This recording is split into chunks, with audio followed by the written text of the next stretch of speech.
Any correction to page 4? If none, we can confirm and go to page 5.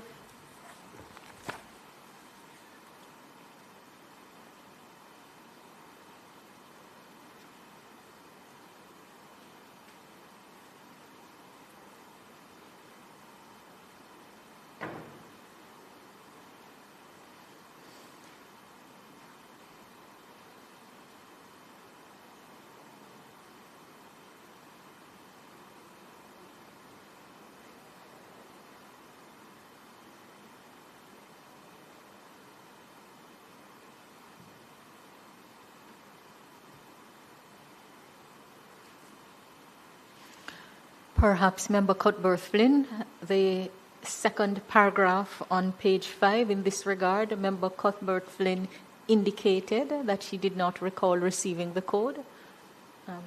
Insertion of the word indicated.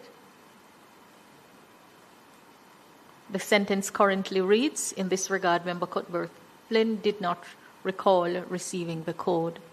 So you indicated to the committee, right? So we...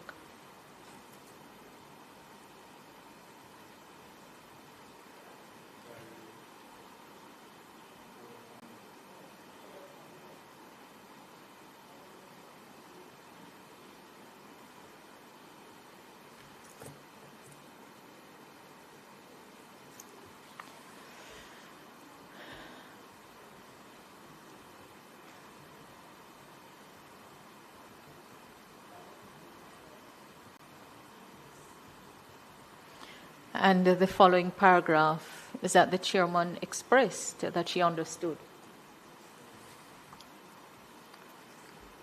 Correction to the other paragraph by inserting the chairman expressed that she understood.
If there is no correction, other correction to page 5, we can confirm as corrected.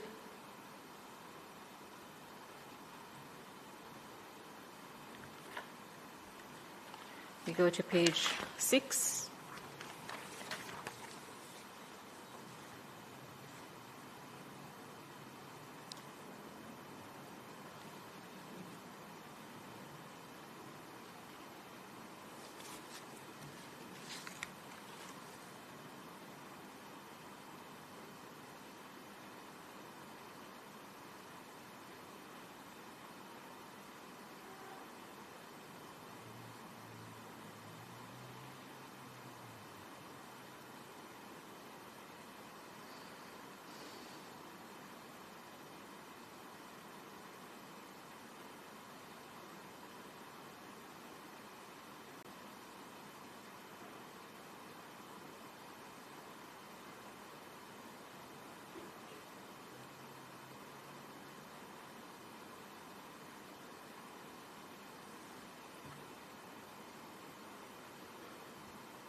All right, I just add similarly to how we have been making corrections in the paragraph 1, 2, 3, 4 from top in relation to the example of reports from the Integrity Commission.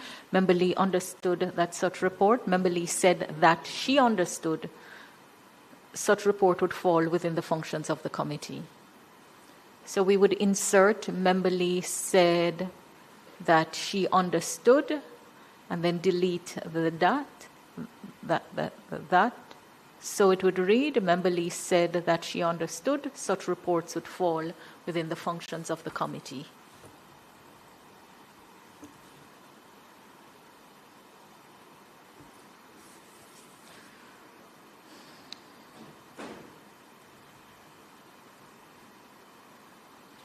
If there is no other correction for page 6, we can confirm as corrected. And we go to page 7.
All right. I'm just proposing that at the first, second, third, fourth paragraph, she explained that criminal proceedings are generally instituted in the name of the state, to just insert head of state. So now it's Rex, as in king. So.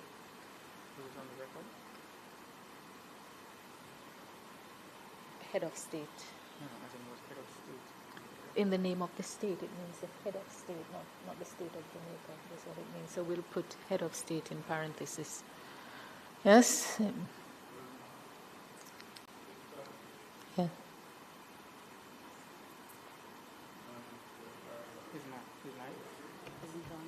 On paragraph 4, it is. She explained that criminal proceedings are generally instituted in the name of the, and you inserting head of, okay. Because it's not this, it's not Jamaica, Okay. but the head of the state, Good. which is Okay. Rex. Yeah. Yes.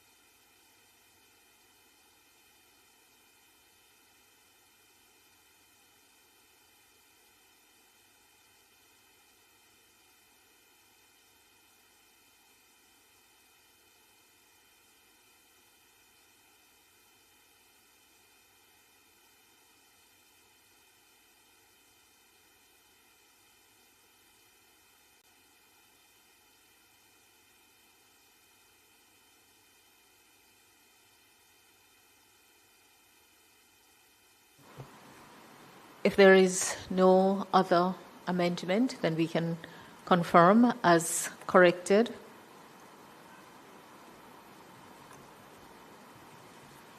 We go to page 8. This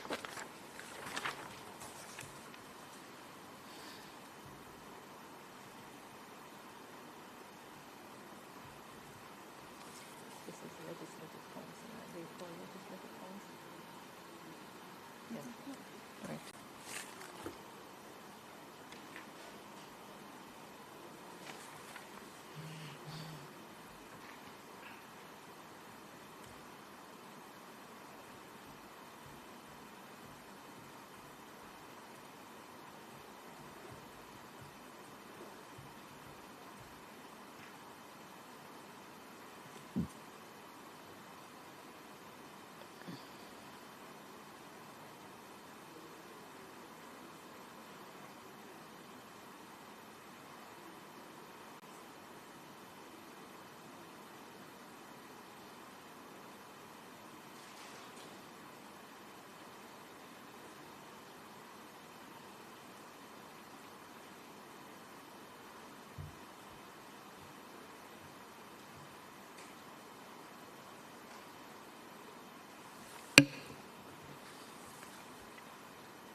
Any correction to page 8?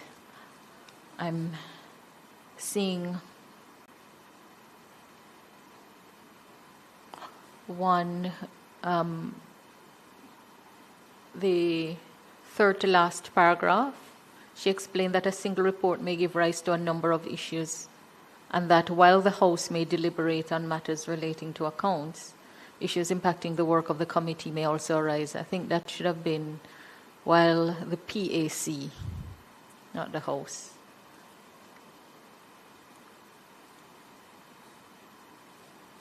The discussion was comparing the work of the two committees, and the issue was whether, when the matter was before the PAC, how it was dealt with. We resorted to Standing Order 69 to clarify that the PAC's duty related to examination of the accounts. So we would substitute House with PAC.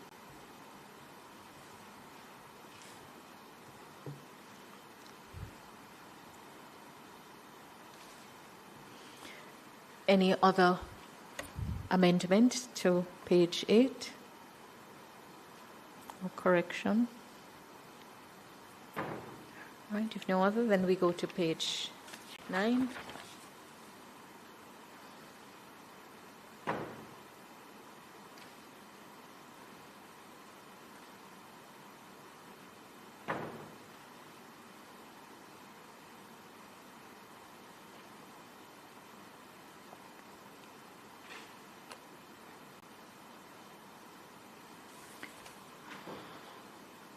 Right. Will someone move for the confirmation of the minutes as corrected? No?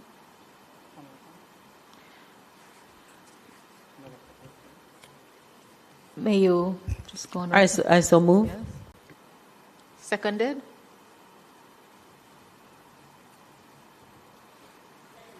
Thank you.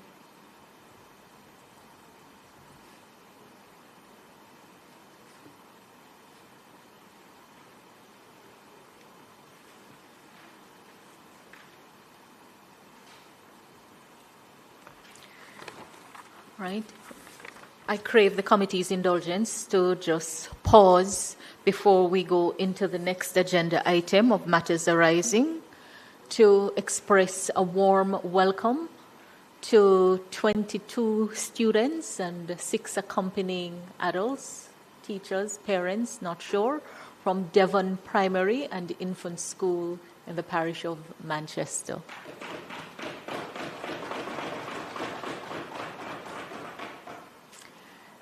You are observing a sitting of the Ethics Committee of the House of Representatives. The committee is limited in membership, and that is why you have all the empty benches. But today, the full house also sits at a later time, 2 p.m. Don't know whether you will be around for that. I hope that from among the students is a future parliamentarian, perhaps even from the adults. Welcome to the House of Representatives.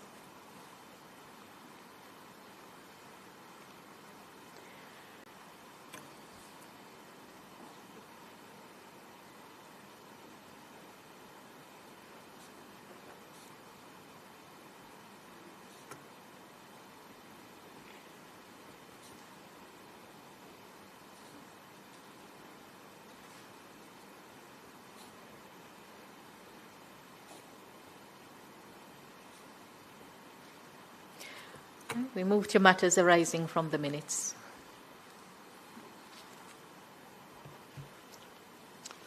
Thank you, Madam Chairman. My participation in the previous exercise appropriately was limited as I wasn't here previously, but having read the minutes, and they were fulsome, and I want to congratulate the committee that sat last for really beginning to shed light on a range of issues affecting the operation of the committee. And the members, understandably, had many questions, struggled with many concepts, because, as was said at the beginning, we're entering uncharted waters. And there is indeed, as was observed and members concluded, many gaps that really needs to be addressed. Whether, and I think it's for the committee to decide, having identified those range of issues, how and what was the best approach to addressing those issues. Surely, they have to be communicated appropriately to the full house. But how we go about it thereafter, I think it's a matter that need to exercise all our minds. It's interesting because in the discussion I observe many, well, the need for clarity on a range of things. Not least the political code, the discussion around political code of conduct, whether that has been signed, what is its status, the leadership code of conduct, which is something little different, same, incorporating many of the same principles, but a different document, a different exercise. The one being the political code generated from the political ombudsman from there when it existed in that format, and the leadership code developed in the Integrity Commission. There are many questions, and the answers are not forthcoming as of yet, but we need the answers if we're going to conduct the business of the committee in accordance with rules. And so it is, there are many, I don't want to start adumbrating the many issues around the various provisions mandating the committee, but I think overall there is the need to have the recognition and the need to have some discussion about the work of the committee in the light of the several major gaps that has emerged. Thank you, Member Hilton. As the minutes indicated, the committee recommended on the last occasion that an update be provided on the status of the political codes of conduct, including the requirement for members to sign the code. I think we can amplify this recommendation to go to the House. So you are correct that the political ombudsman, which is now, the duties of the ombudsman are now under the Electoral Commission of Jamaica. There is still that duty in respect of the preparation of codes of conduct, and we may need to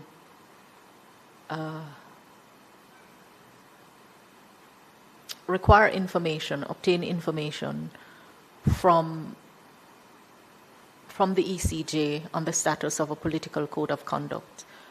My own view is that it's a good time because we're not in the midst of an election. We have come out of one, and so there is breathing room to think about it.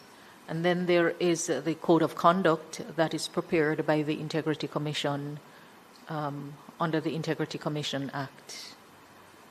So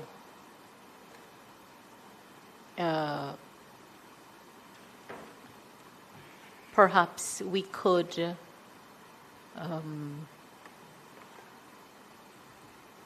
update the recommendation for the report to the House. And I welcome the input of members in how we word it. But it would be to ascertain from the ECJ the status of any political code of conduct prepared, whether a political code of conduct has been prepared in the new dispensation of the duties of the to be discharged in the political ombudsman role, and also the code of conduct prepared by the Integrity Commission. So one is what codes exist in the two entities, and then a mechanism for signing them as parliamentarians, and then we take it from there. As to the first, Madam Chair, I think you're correct that we need now to have clarity around its status on the political code of conduct. As to the latter, the leadership code, I think that's less confusing, because the issue there is whether all members of Parliament will sign that leadership code of conduct. On our side, we have signed, all on our side have signed the leadership code of conduct. The question is whether when you refer to the leadership code of conduct, which code are you referring to, prepared by whom? For the Integrity Commission, from the Integrity Commission. And it exists on its website. It's there for all members. Yes, and all of us sign. All on our side sign the leadership code of conduct. And that was a public discussion. And that has been signed for this new Parliament?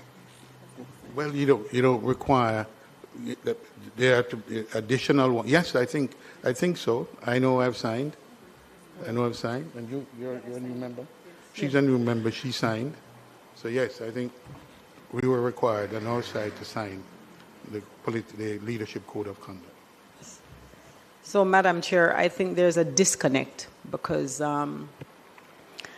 all three members behind me are saying that I don't know where they got it, if they went on the website and looked it up to sign something. But I think if there is a code of conduct for the representatives, the members in the parliament or the Senate, whether it's the upper or lower house, that should be given to us in the parliament to sign and to state exactly what it is we're signing, etc. I don't ever recall receiving anything from the Integrity Commission to sign as far as a code of conduct. And so I would like to know where you received this.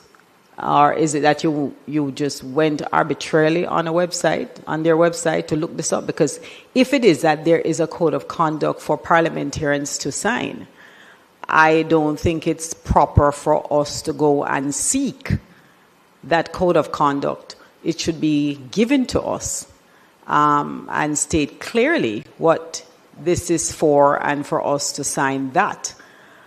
So I think I need some clarity on that because I've been hearing about this code of conduct,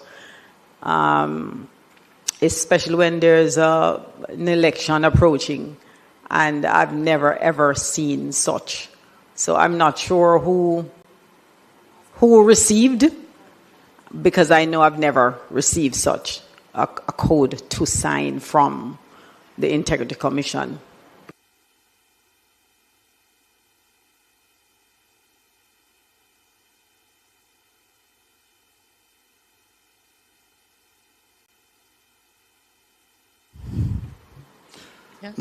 Madam Chair, let us recall this issue was not a private, undisclosed or even controversial issue.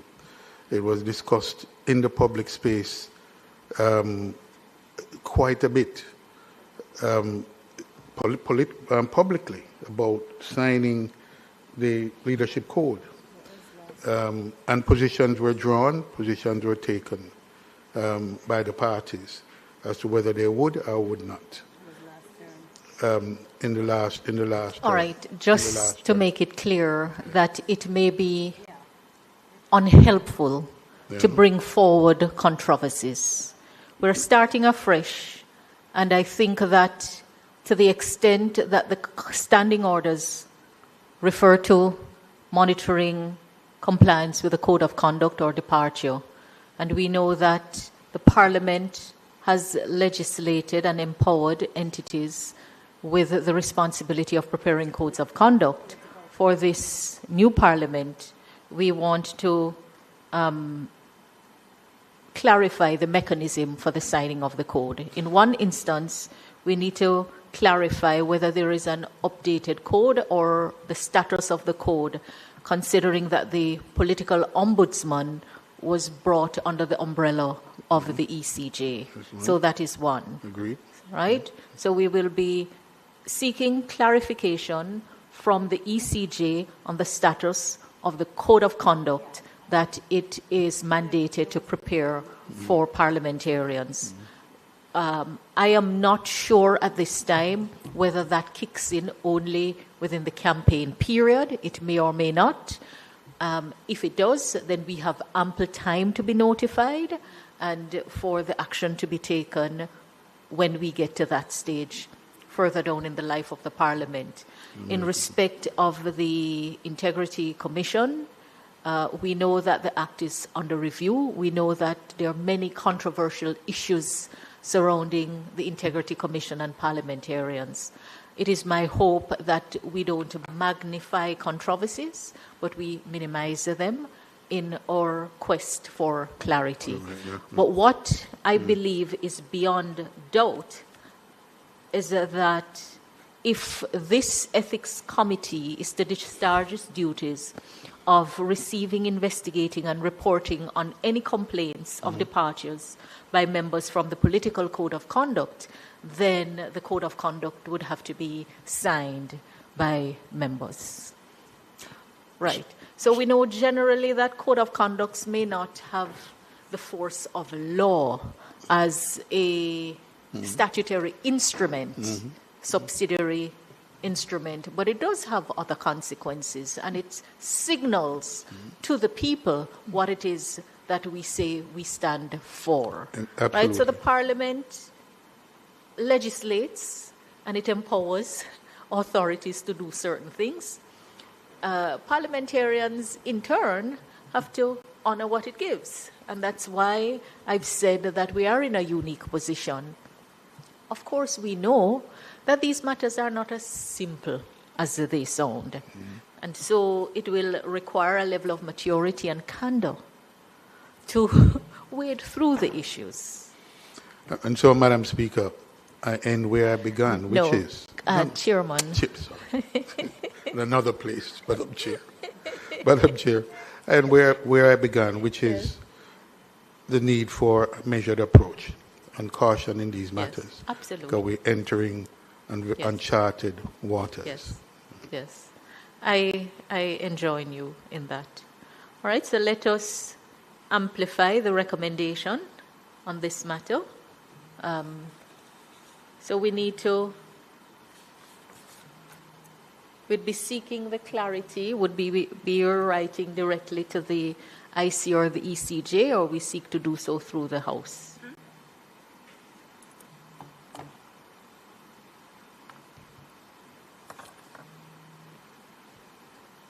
We can write directly, I believe. All right.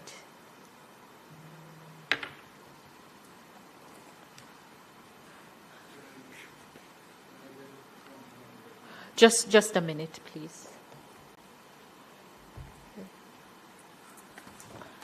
So the matter arising will lead to a recommendation which relates to the recommendation that is in the minutes.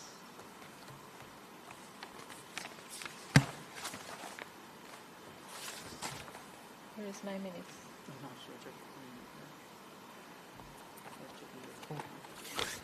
All right, so the recommendation currently is that an update be provided on the status of a political code of conduct, including requirements for all members to sign. So we would revise that to read that the committee clerk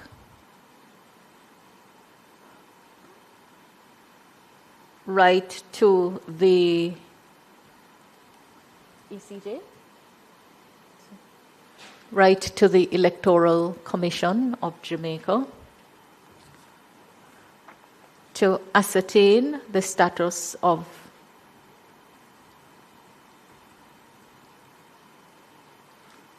a political code of conduct for which the ECJ has responsibility through the political ombudsman role.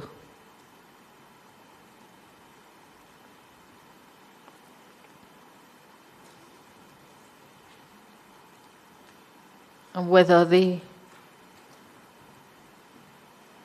any update has been done, because we know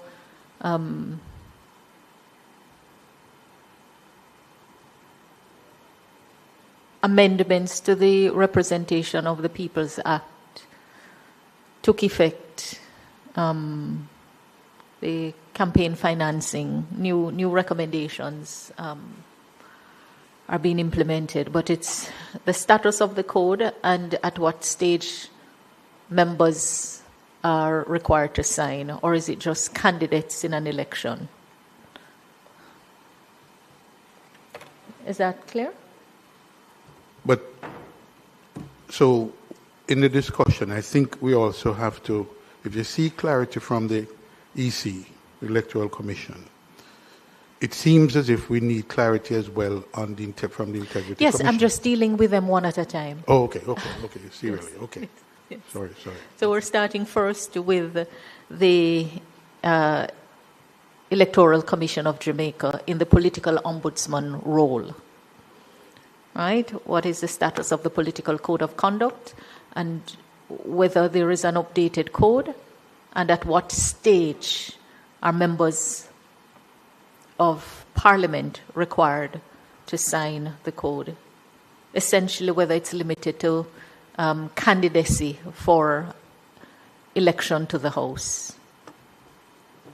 Member Garvey. Thank you, Tito? Chairman.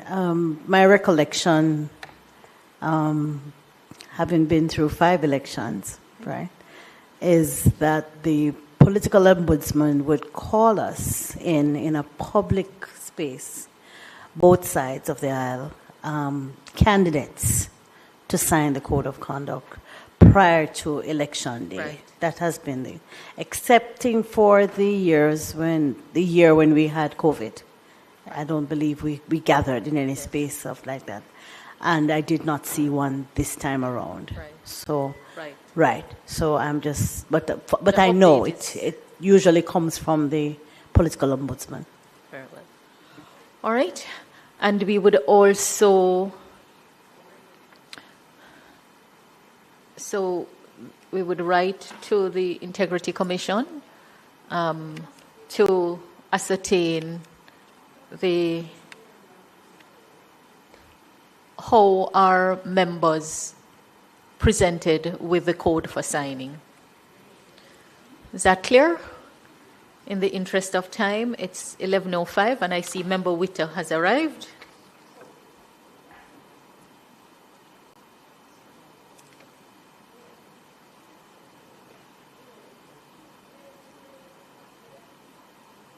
Very well. Next matter arising.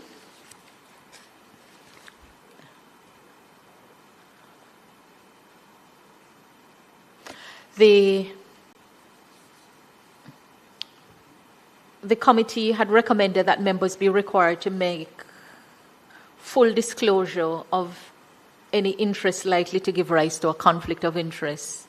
And we had asked the supporting staff to undertake a comparative analysis of the recording and maintenance of such disclosure. Can we hear from the supporting staff? Please state your name and role for the record. Good morning, everyone. My name is Angelica Patterson, Research Officer. Ajal? Sorry, what Patterson? Angelica. Angelica. Yes.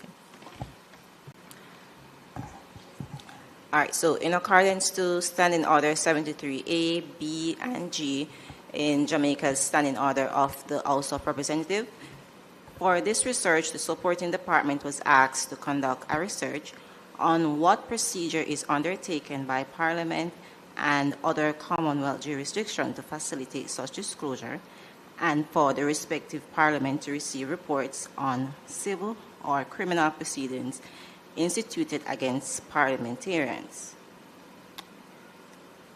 Also, in addition, we were asked to outline at what point in the civil or criminal proceeding would the parliamentarian make such disclosure to the Parliament and the Ethics Committee, for example, after being served with the court documents during the litigation proceedings or after formal order or judgment.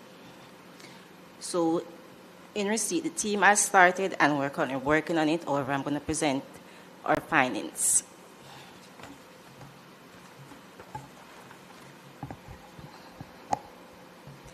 All right, so this analysis is based on a review of each country's governing parliamentary instrument, specifically their standing orders and formally adopted codes of conduct or statutory equivalent. Jamaica Standing Orders of the Representatives, Standing Order 73A, G, A and G, the United Kingdom Standing Order of the House of Commons, Standing Order number 149, together with the Code of Conduct. Canada's Standing Order of the House of Commons, Standing Order 108, and the Conflict of Interest Code.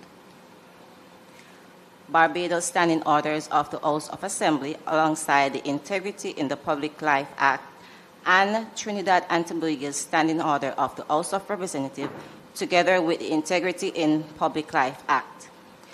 These instruments were used as a primary tool of citation and comparison. Jamaica's framework is distinctive in that its standing orders, particular Standing Order 73A and G, explicitly empower the Ethics Committee to investigate both breaches of the Political Code of Conduct and report of civil or criminal proceedings involving members. This gives Jamaica a broader substantive scope than other jurisdictions. However, the system lacks procedural clarity. there is no express requirement that members formally adopt or sign the Code of Conduct upon entering Parliament, nor is there a defined timeline for disclosure of legal proceedings, leaving enforcement reactive rather than proactive. By contrast, the United Kingdom and Canada adopt a more structured and enforceable approach. In the UK, Standing Order number 149 establishes the Committee on Standards, while the Code of Conduct applies automatically upon election. Supported by clear disclosure timeline, example, registration of interest within 28 days. Similarly, in Canada, Standing Order 108 operates alongside the Conflict of Interest Code, which requires a member to disclose interest within a defined period, generally 60 days. While neither jurisdiction explicitly mandates the disclosure of civil or criminal proceedings in their standing orders, their system rely on early mandatory compliance and independent oversight, making them procedurally stronger than Jamaica. In Barbados and Trinidad and Tobago, ethics regulation is less embedded with standing orders and instead governing primarily by external integrity legislation, namely the Integrity of Public Life Acts. Their standing orders do not contain provisions equivalent to Jamaica's Standing Order 73E, nor do they require members to disclose legal proceedings within parliamentary procedures. Instead, accountability is maintained through statutory declarations of assets and oversight by integrity commissions, reflecting a more decentralized model of ethical regulations. In summary, Jamaica's standing order provides a broader ethical mandate, particularly addressing legal proceedings but lack procedural rigor, binding mechanism, and timing requirements found in the UK and Canadian system. Meanwhile, Barbados and Trinidad and Tobago rely less on parliamentary rules and more on external statutory frameworks, resulting in a weaker integration of ethics oversight within their legislative procedures. Overall, the comparative analysis shows that effectiveness in Parliament ethics depend not only on scope, but on enforceability, timing, and institutional design. Question: when do members sign or become bound? For Jamaica, no express requirement. For the UK, immediately upon election, reference to their Code of Conduct and their Standing Orders number 149. For Canada, within 60 days, disclosure is obligated. Reference to their Conflict of Interest Code, particular Standing Order 28. For Barbados, no standing order requirement. In Trinidad and Tobago, under statute, not standing orders. Question: when do members disclose legal proceedings? In Jamaica, when reported to the Ethics Committee, however, there is no timeline specified. For UK, Canada, Barbados, and Trinidad, it's not explicitly stated in the standing orders or require an immediate disclosure. It is addressed indirectly via the ethics, investigations, and the public accountability mechanisms. Thank you.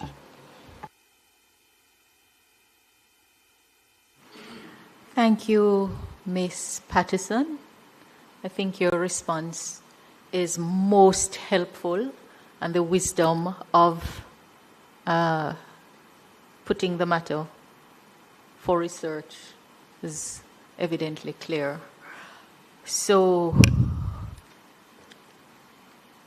as we have appreciated that the absence of a mechanism will hamper the work.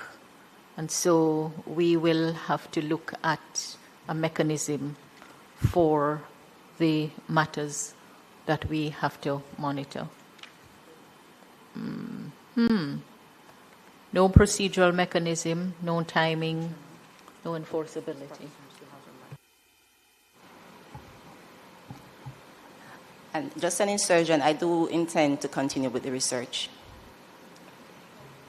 Just repeat for me. In the UK, they are required to report, to sign the code when? Upon election. All right, so UK signing of the code upon election. And they're not explicit. And in terms of disclosing legal proceedings, they're not explicit. It's not explicitly stated in the standing orders. Right. And the conflict of interest? In terms of the conflict of interest, Said within 60 days? Yes. Or that's UK or Yes. Canada? Within Canada. 60 days of election?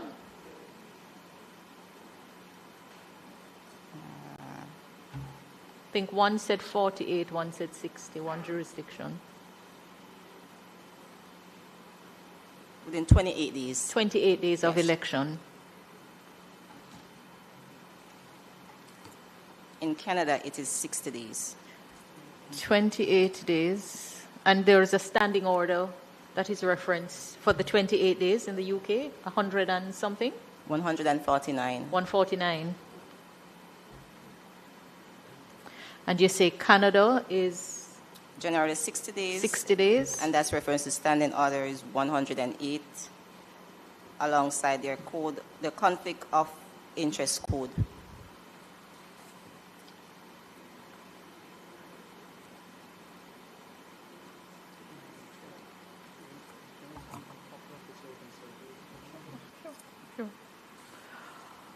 All right. I think that provision of a copy of the research so far would be helpful for circulation to members, even while the work continues. Member Cuthbert Flynn. Yes, Madam Chair, I think I was going to request a copy because I think you said Canada, the exemption is 60 days and 149 days. Is that UK? Or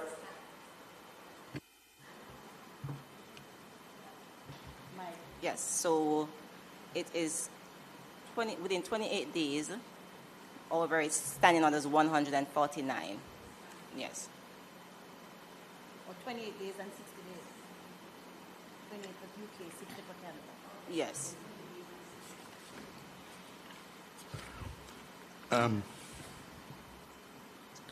Yes. Well, I must say that the research has shed light on a number of issues. It's perhaps too early for us to decide now, but I would say, and this is just one element to my mind and my own thinking on it when I've done it, this may cause us to consider how we go about addressing these issues, because I don't think we can go about it in piecemeal, provision by provision and doing the research. We really do need to reflect, because in the end, it has to be a coherent whole to make sense. And when we come to other provisions, including the exemption provision, I believe we have similar challenges, and this will be pointed out. So again, it is for the committee in its recommendation to the House to be very wise in terms of an approach that we may want to recommend. Or you can leave it to the House to tell us what to do. I suspect that as the substantive committee charged with moderating or supervising the ethics of the House. We have a responsibility to make specific recommendations. And some people thought that there was no work to be done in the Ethics Committee? All right. Somebody knew there's work to be done. That's why I came back. And I'll stay as long as we're doing the work. Madam Chair, I'm just wondering that when it could be that when we are sworn in at that time, we should be also signing the Code of Conduct, and that would be a mandatory part of the process of becoming a recognized member of this House. I understand, however, though, the deliberations which might have taken place in the UK and Canada, because oftentimes when we are sworn in, there are still matters outstanding, sometimes in the courts, as it relates to the settling of a seat or, matters which might arise from time to time. And so they might give that 60-day leadway to ensure that we clean that up. If there is a judicial review or if there is a recount or any of that matter. So we might have to consider how it is that we would handle our own circumstance. But I think it's important that we have the precedents upon which we could now be doing that kind of comparison and a resource document with which we would utilize to be able to determine how we would proceed on these matters. In the absence of that, however, I'm not sure how you would be hinging this deliberation.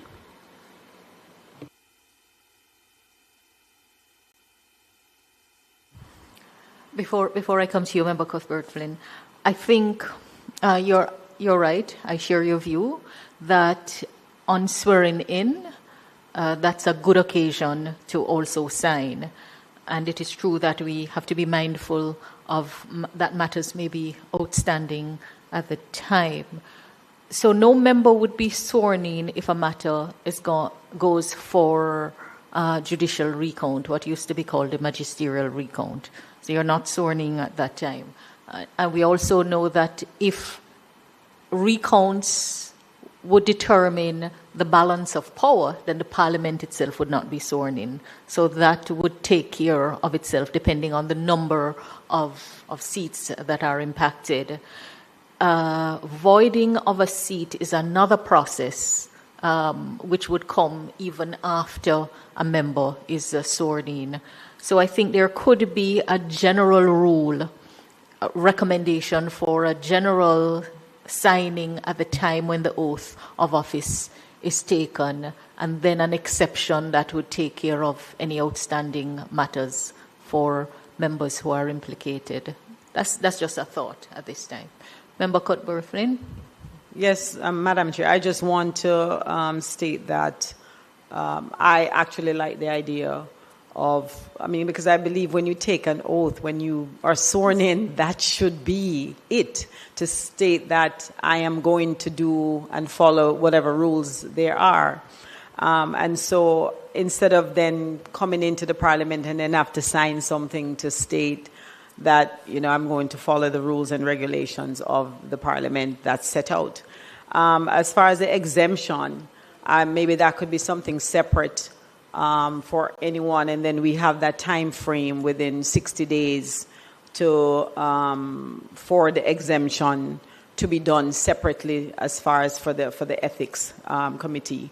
But I would also confirm my liking to what was stated regarding once we're sworn in, then that should be our oath and code of conduct. So I think it's safe to say that at this stage, the committee is considering recommending timeframes within which to sign codes of conduct and the declaration of conflicts of interest and other proceedings.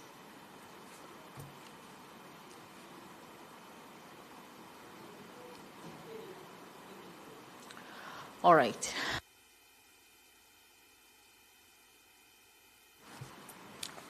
Any other matter arising from the minutes? Chairman, I don't know if it's an oversight. Maybe I missed something, but the recommendation is the recommendation complete on this? On this matter of the code? Yes, our codes. Oh, we have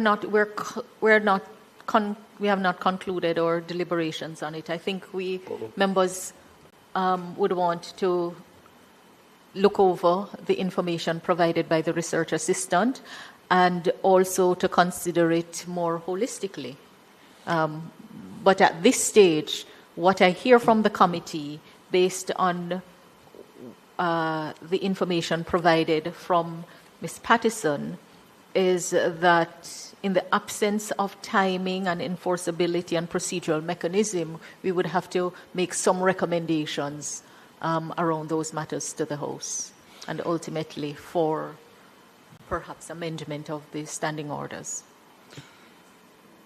My question, I'd intervened earlier, and you indicated to me that so far as this recommendation on codes were concerned, because I wanted to expand, to see if the committee would expand on the integrity, the leadership code as well. You said you would come back. I'm not sure. We did. So we did. What was the instruction? That the letter would be written to the ECJ and to the Integrity Commission. Okay. Yes. Okay. Yes. Okay. Cool. Yeah. Isn't that? Yeah. Just for clarity, but let me just say let me tell you what my concerns are. We have identified that the mandate of the committee and the gaps that we are identifying, and I am very clear these are just some of the gaps. Yeah? I'm concerned that we not try to approach it in a piecemeal way. And let me express myself on it, because I think we need reflection, and I think we need other supports. And I therefore think that I think it's appropriate to identify the issues as we observe them, as we go along. But I'm saying that the approach to addressing them should not be on the fly, but should involve a period of reflection and some advice. These are far-reaching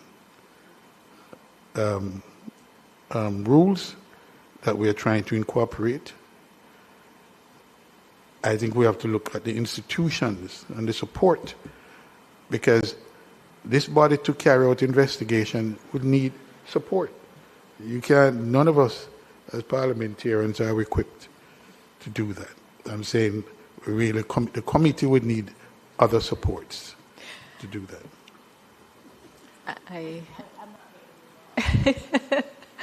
Member Hilton, I smiled because I recall in the previous parliament, you and I were on another committee when we were deliberating another issue, and we had to consider the capacity of the parliament to carry out investigations.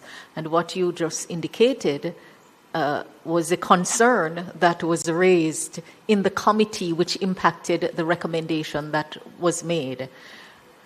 Suffice it to say, at this stage, we are not reporting to the House yet. We are looking on recommendations, and we are looking on the work that needs to be done. So before we actually send the report to the House, we would have to do some further deliberations. But it is helpful for us to begin our formulation of recommendations, because that assists us in tracking the issues in keeping with the standing order. So I think we're on the same page. I think from the nods I'm seeing from the members, I believe we're on the same page. And you are right that to properly do the work before us will take us into new territory, but the leaders of the executive and the legislative branches, meaning the Prime Minister and the Speaker, have said on more than one occasion that the Parliament should focus on compliance with the standing orders, and the work of the Parliament should also be done through the committee system. Prime Minister has said that more than once, and the Speaker has said it many times. I think now we will have to deliberate and reflect on what that means, when for a long time the rules have been honored in breach instead of observance, and the subculture around the breach. So when we are making shifts, are we really prepared to deal with what we have to deal with? So the entreaty, Member Hilton, is an appropriate one, and I join in it. All right, so the other matter is also from the minutes, but is listed as a substantial matter for discussion. So we will now move from matters arising to the matter for discussion, and its clarification of information in relation to an exemption motion. On the last occasion, the committee directed that the member from St. Andrew Southeast, the member from St. Andrew East Central,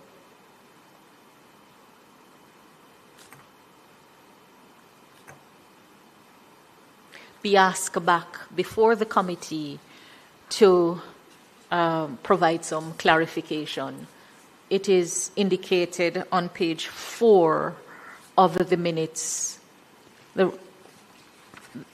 which says that the committee recommended that it report to the House that the accuracy of information provided to the committee by one member has been called into question in light of information subsequently made public. The committee further recommended that it deliberate on whether this has any impact on the decision taken by the House to grant an exemption to the member. The committee also recommended that it hear from the member directly and, in accordance with the standing orders, require the member to appear at its next sitting to provide clarification. Now, Member Hilton, in response to my opening comments, you rightly pointed out the importance of procedural fairness. And it was in keeping with that need for procedural fairness why the recommendation was made to invite back the member to provide some clarification before any recommendation is made on the matter. Might I ask the committee clerk to just inform the committee on that communication between the committee and the member?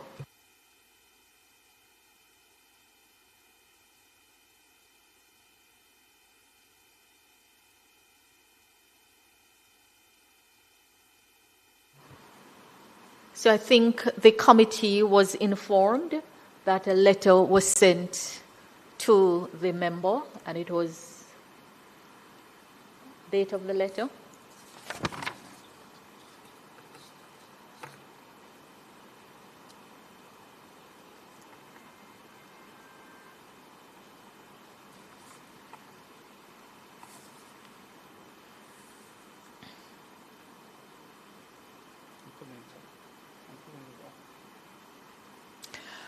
All right, while we await the details, a letter was sent to the member, and I'm informed that the member has indicated that he will not appear before the committee.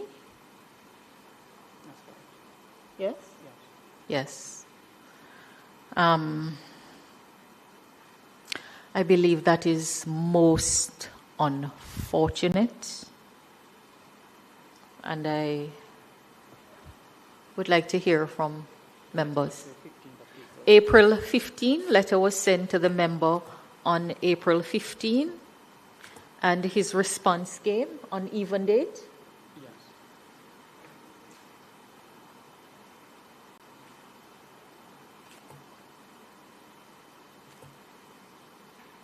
Let's see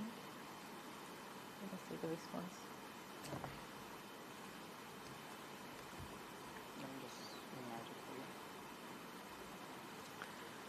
Don't run off, Member Hilton. Okay.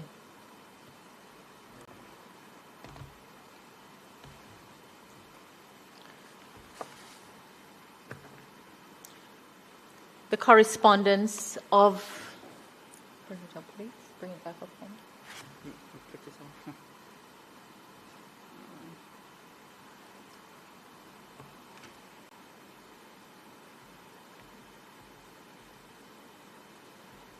Where is the letter? There's no letter. Oh. He was by email, so I don't know if you want to. Where is the letter that was sent to him? Okay. Yeah. Fine. I thought you wanted his response. You need the letter. You want a letter? After the record.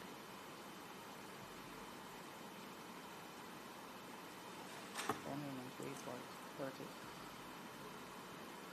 So the letter that was sent to the member indicated that the Ethics Committee of Parliament convened a meeting on April 8, 2026, at which it considered matters relating to clarification regarding the response provided in relation to the exemption motion brought on behalf of the Member of Parliament for St. Andrew East Central, together with information that has entered the public domain subsequent to the disclosure of interests provided to the committee at its meeting held on February 4, 2026. In light of this development, questions have arisen as to the accuracy of information previously provided by the committee. Consequently, the committee requests your presence at its next meeting, scheduled for Tuesday, April 21, 2026 at 10 a.m. to provide clarification on the information previously submitted. Should you have any queries or require further clarification, contact could be made with the committee clerk. The response came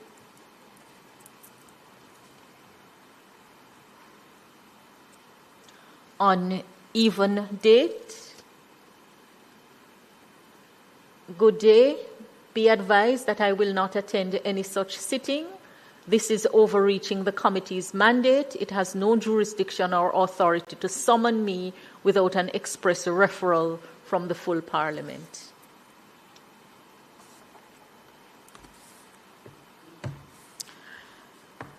Member Cuthbert-Flynn. Thank you, Madam Chair. I just heard a response, but I wanted to find out.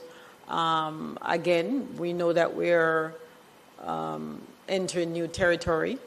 I wanted to know if a member of Parliament, of the Houses of Parliament, who soar into the Parliament, if they can refuse to appear before the Ethics Committee, and wanted to also find out about other jurisdiction. I mean, if that can happen or should happen. To be clear, the committee does not grant an exemption motion. The committee considers the resolutions that are sent from the House. The committee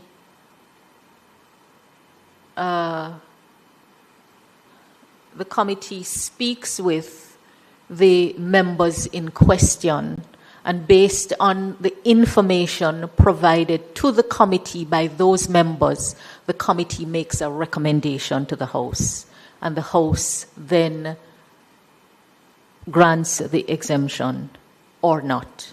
So it has to be made abundantly clear that the committee does not grant, but the committee recommends.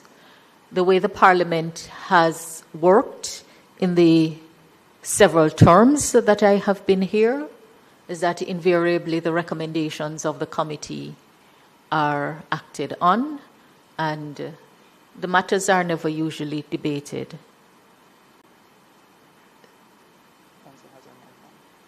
Right. The matter in question for which the committee has requested the attendance of the member in question was a matter that was raised on the consideration of his exemption motion.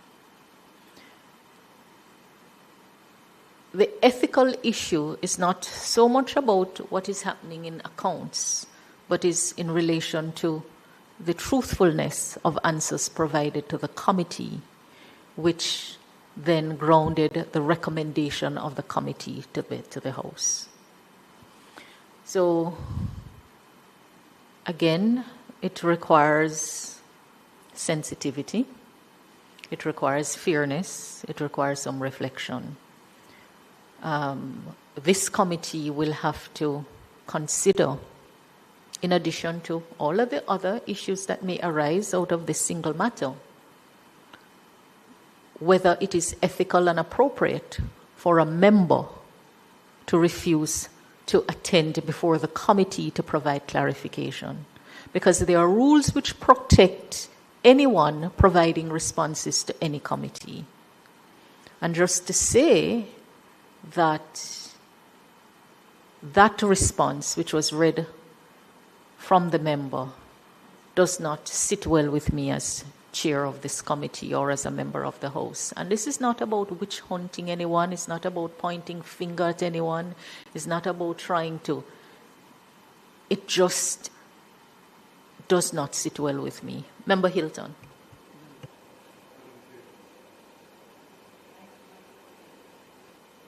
Madam Chair, I think the issue is a bit more stark than you have presented it just now. Because the member, a request was made, a summon, in other words, sent to the member. The member, no doubt having reflected on all of the matters related to this that are not only confined to this committee but elsewhere, as indicated that the committee, it is his advice or opinion that the committee lacks jurisdiction. That's a fundamental question. That question, for this committee cannot proceed beyond that without getting legal opinion and clarification on this matter. This is not simply whether this is a nice to have or whether it would have been appropriate and good for the member to appear. The question the member is challenging the jurisdiction. He's saying that this is functus officio. The committee has no jurisdiction, having deliberated on the matter, send it to the House having both the House and the Senate having passed the motion to then ask member to come back. So I am saying that the issue that, as I see it, is not simply whether it would be appropriate for him to come. The question is whether the committee has jurisdiction in the matter. And let me say, as is the responsibility of the House leaders, both the leader of the House and the leader of opposition business. The leader of opposition business has sought and obtained the opinion of the House Counsel on this matter.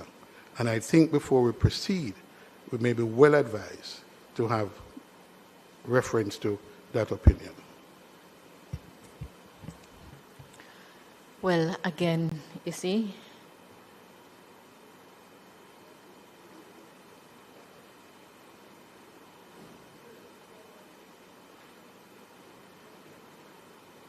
so if we are concerned with propriety, then we also have to consider propriety in all aspects.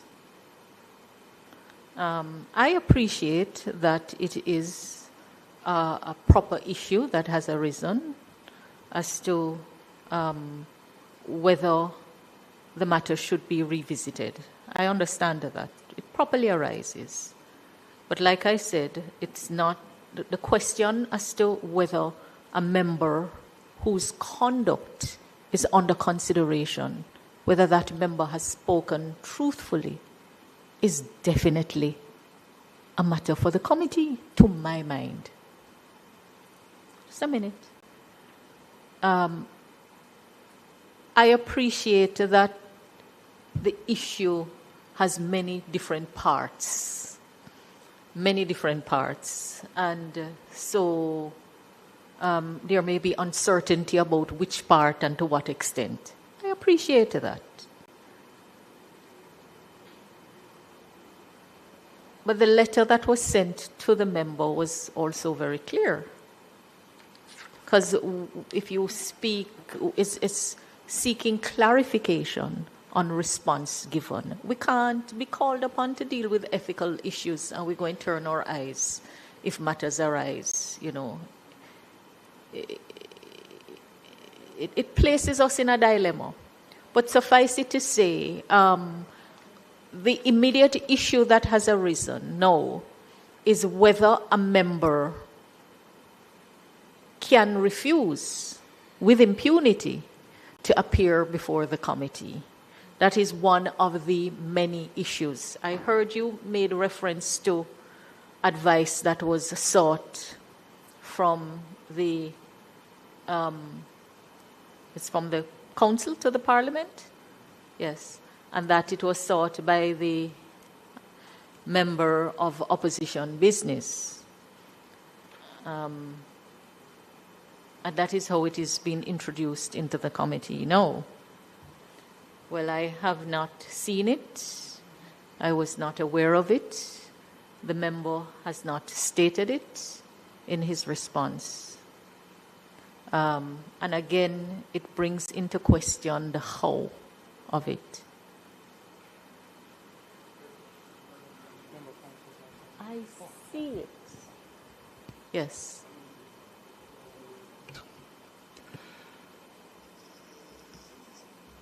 The fundamental issue for any committee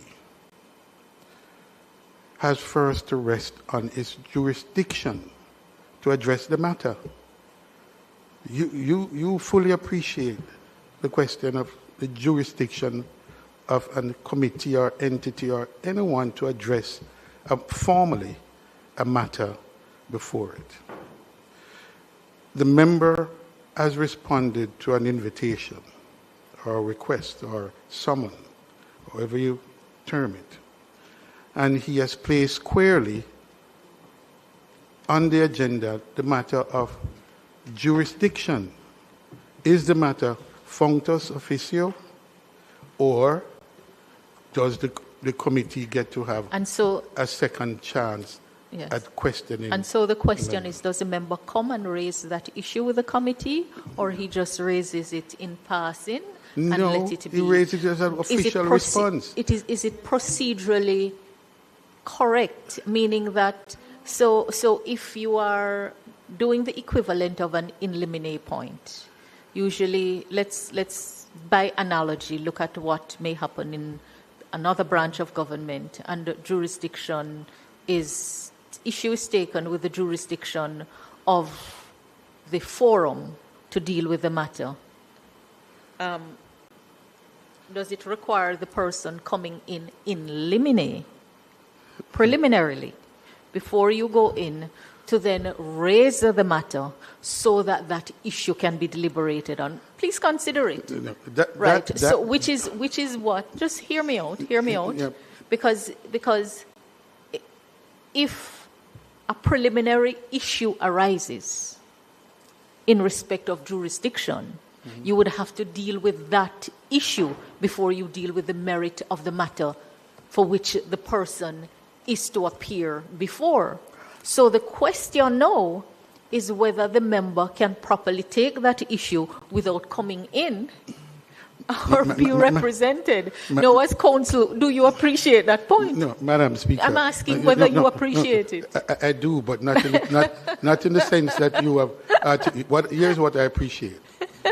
Analogies, we have to be careful of analogies. But is the analogy that you're raising? No, please. But my point is that having spent the first period of this morning talking about the deficiencies and the need for caution and all of that, we come now to in a situation where we want to assert certainty. And I am saying, in a situation where the jurisdiction of the committee is called into question, we cannot make up rules and apply them retroactively. They have to be, the rules have to be established and applied prospectively. So, council member, just to say that, different members come with different skill sets. And so for some members, some things may be unclear. For others, they may be a little clearer. I am not seeking to bring any certainty. I am raising the issue as to whether the member can properly refuse to come to raise any issue that he can. That is what I am raising for the committee. Now, as a committee, you can tell me whether it is a valid issue or not. We don't come to the merits of the matter that he would have a concern with. And I appreciate the concern, don't get me wrong, because I don't know that it has ever arisen. Right. So even for that point alone, but I would want to consider whether it is proper for the member to refuse to come before the committee, or whether the member should come before the committee and raise his point. And that has to be considered without partisanship. It has to be considered in principle. All right, Madam Speaker, let me say this. My first duty would be to reflect on the standing order itself. What, if anything, has the standing order said about this matter? No. Having looked at the standing order, I want to invite you to consider Standing Order 77-7. Standing Order 77-7. And it reads, the deliberation of a select committee shall be confined to the matter referred to it by the House, and any extension or limitation thereof made by the House, and in the case of a select committee on a bill, to the bill committed to it and relevant amendments. Now, the provision, admittedly, is not as definitive as I would have liked. However, it calls us to be cautioned that there are limitations around the work of committees. And I'm saying the member has asserted what he believes is his right, which is jurisdictional. Remembering again that this is a constitutionally founded matter. And so I am simply saying that if you're raising the issue, well, it would have been nice to have the members before us. If that's the issue. That's the point. Well, fine. I'm saying if that's the issue, I'm saying that is a matter for us to reflect on going forward in terms of the amendments that we have lined up that we must make to fill the gaps that we now know don't exist. So I'm saying to you, Madam Speaker, if a member asserts his right, then I believe we have to pay due regard to that, because our committees are not all powerful. They are specific, they are limited to the mandates that are given to them, and we can't do things because it's nice and it would be appropriate if that is how the member chooses to exercise his right. So I rest and to say the issue that we have to now address, the hurdle that we have to overcome, is the jurisdictional issue. All right. This is an issue that is signaling the test that will come to the work of this committee and our capacity to handle controversial matters, because we don't even get to complex matters yet. So this is a good indication of what is to come. Here is what I suggest. I still believe that it is not proper for a member who has been summoned to refuse to come before the committee. I don't believe it's proper. But you are correct that the matter is not as simple as it appears. And I take no issue with the question being raised as to whether the committee has jurisdiction. But I think there is an assumption that it is a decision of the committee in respect of the motion. There is a distinction. It relates to the information provided to the committee. The committee doesn't make the decision on the granting of the motion. It makes a recommendation on it, and that recommendation. So one of the issues is if a recommendation was made by the committee based on information provided to it, and it turns out that the information is correct, what is the power of the committee to deal with it? That's a proper issue, and these are issues that we are going to deliberate on. But here is what I'm thinking, members, that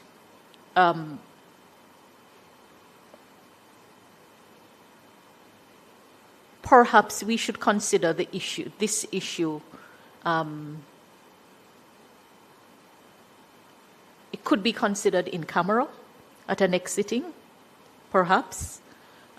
We will reissue the invitation to the member to come back, and any issue that is being taken with the jurisdiction of the committee to seek clarification on the information he provided to the committee which informed a recommendation could be dealt with in camera preliminarily. And then we see what that yields. And any advice on the matter can be looked at in the time being. But the provision of no conclusion can be made as to whether the member has spoken inaccurately without hearing back from the member. That is the procedural fairness. Now, if the member chooses not to say anything, inferences can be drawn. He has a right. He has rights. The rights that are guaranteed rights, and the consequences flow. But I just say that it doesn't sit well with me that a member would refuse to come before the committee, especially when the member asserts valid concerns. And I think that an avenue will have to be created for those valid concerns to be raised and determined, but it's not going to just disappear. Member Whittle? Thank you very much, Madam Chair. I want to support your opinion in relation to the fact that, for me, it doesn't look good for a member to say, you're not appearing before the committee. But as we seek to understand and find clarification, in the member's response, he would have suggested, I would say, a pathway in respect of how he thinks that he would come to give the clarification that we seek. And he mentioned that the committee does not, in his opinion, have the power to call him in to attend. But he referred to the Parliament. So I think in our deliberation in seeking to find a way, I think we need to look at whether or not we could take that avenue that he suggests in his response.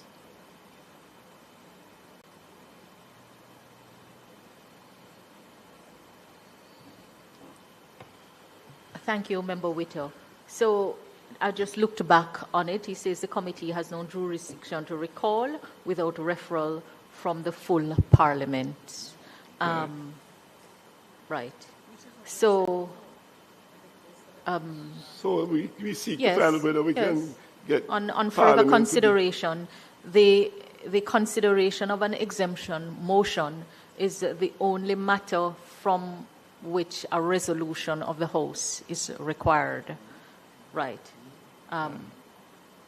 Good point. Yes. It doesn't change my stance that it doesn't sit well with me that he hasn't come.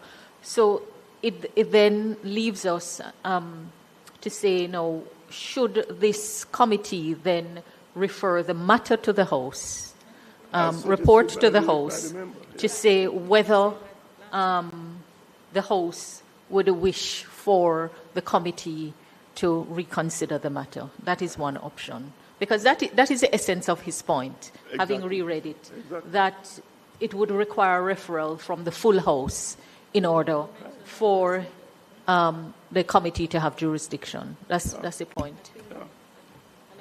Madam Chair. Just a minute, Member Hilton. And I think, Madam Chair, from the last meeting after we were deliberating all the different issues that arose regarding the committee and what we can or cannot do, I think it was stated that we would possibly have to refer the matter back to the House to make a decision as to how to proceed. So I'm also in agreement with that.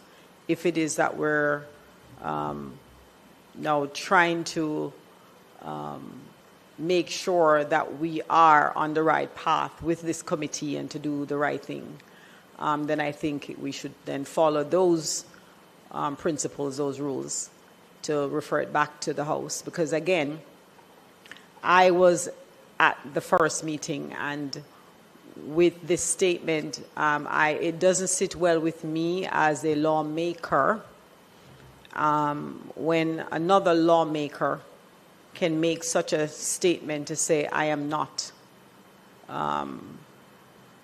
going to present myself at the ethics committee because you have no such jurisdiction. I take great issue with that.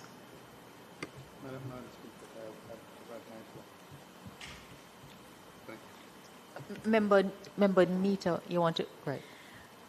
Madam Chair, while we are eager to settle matters that are before us, and all of us here, in the interest of the people and governance, good governance, would want to ensure that we do whatever it takes to get to a place where the public and this House can be on the right side of the law.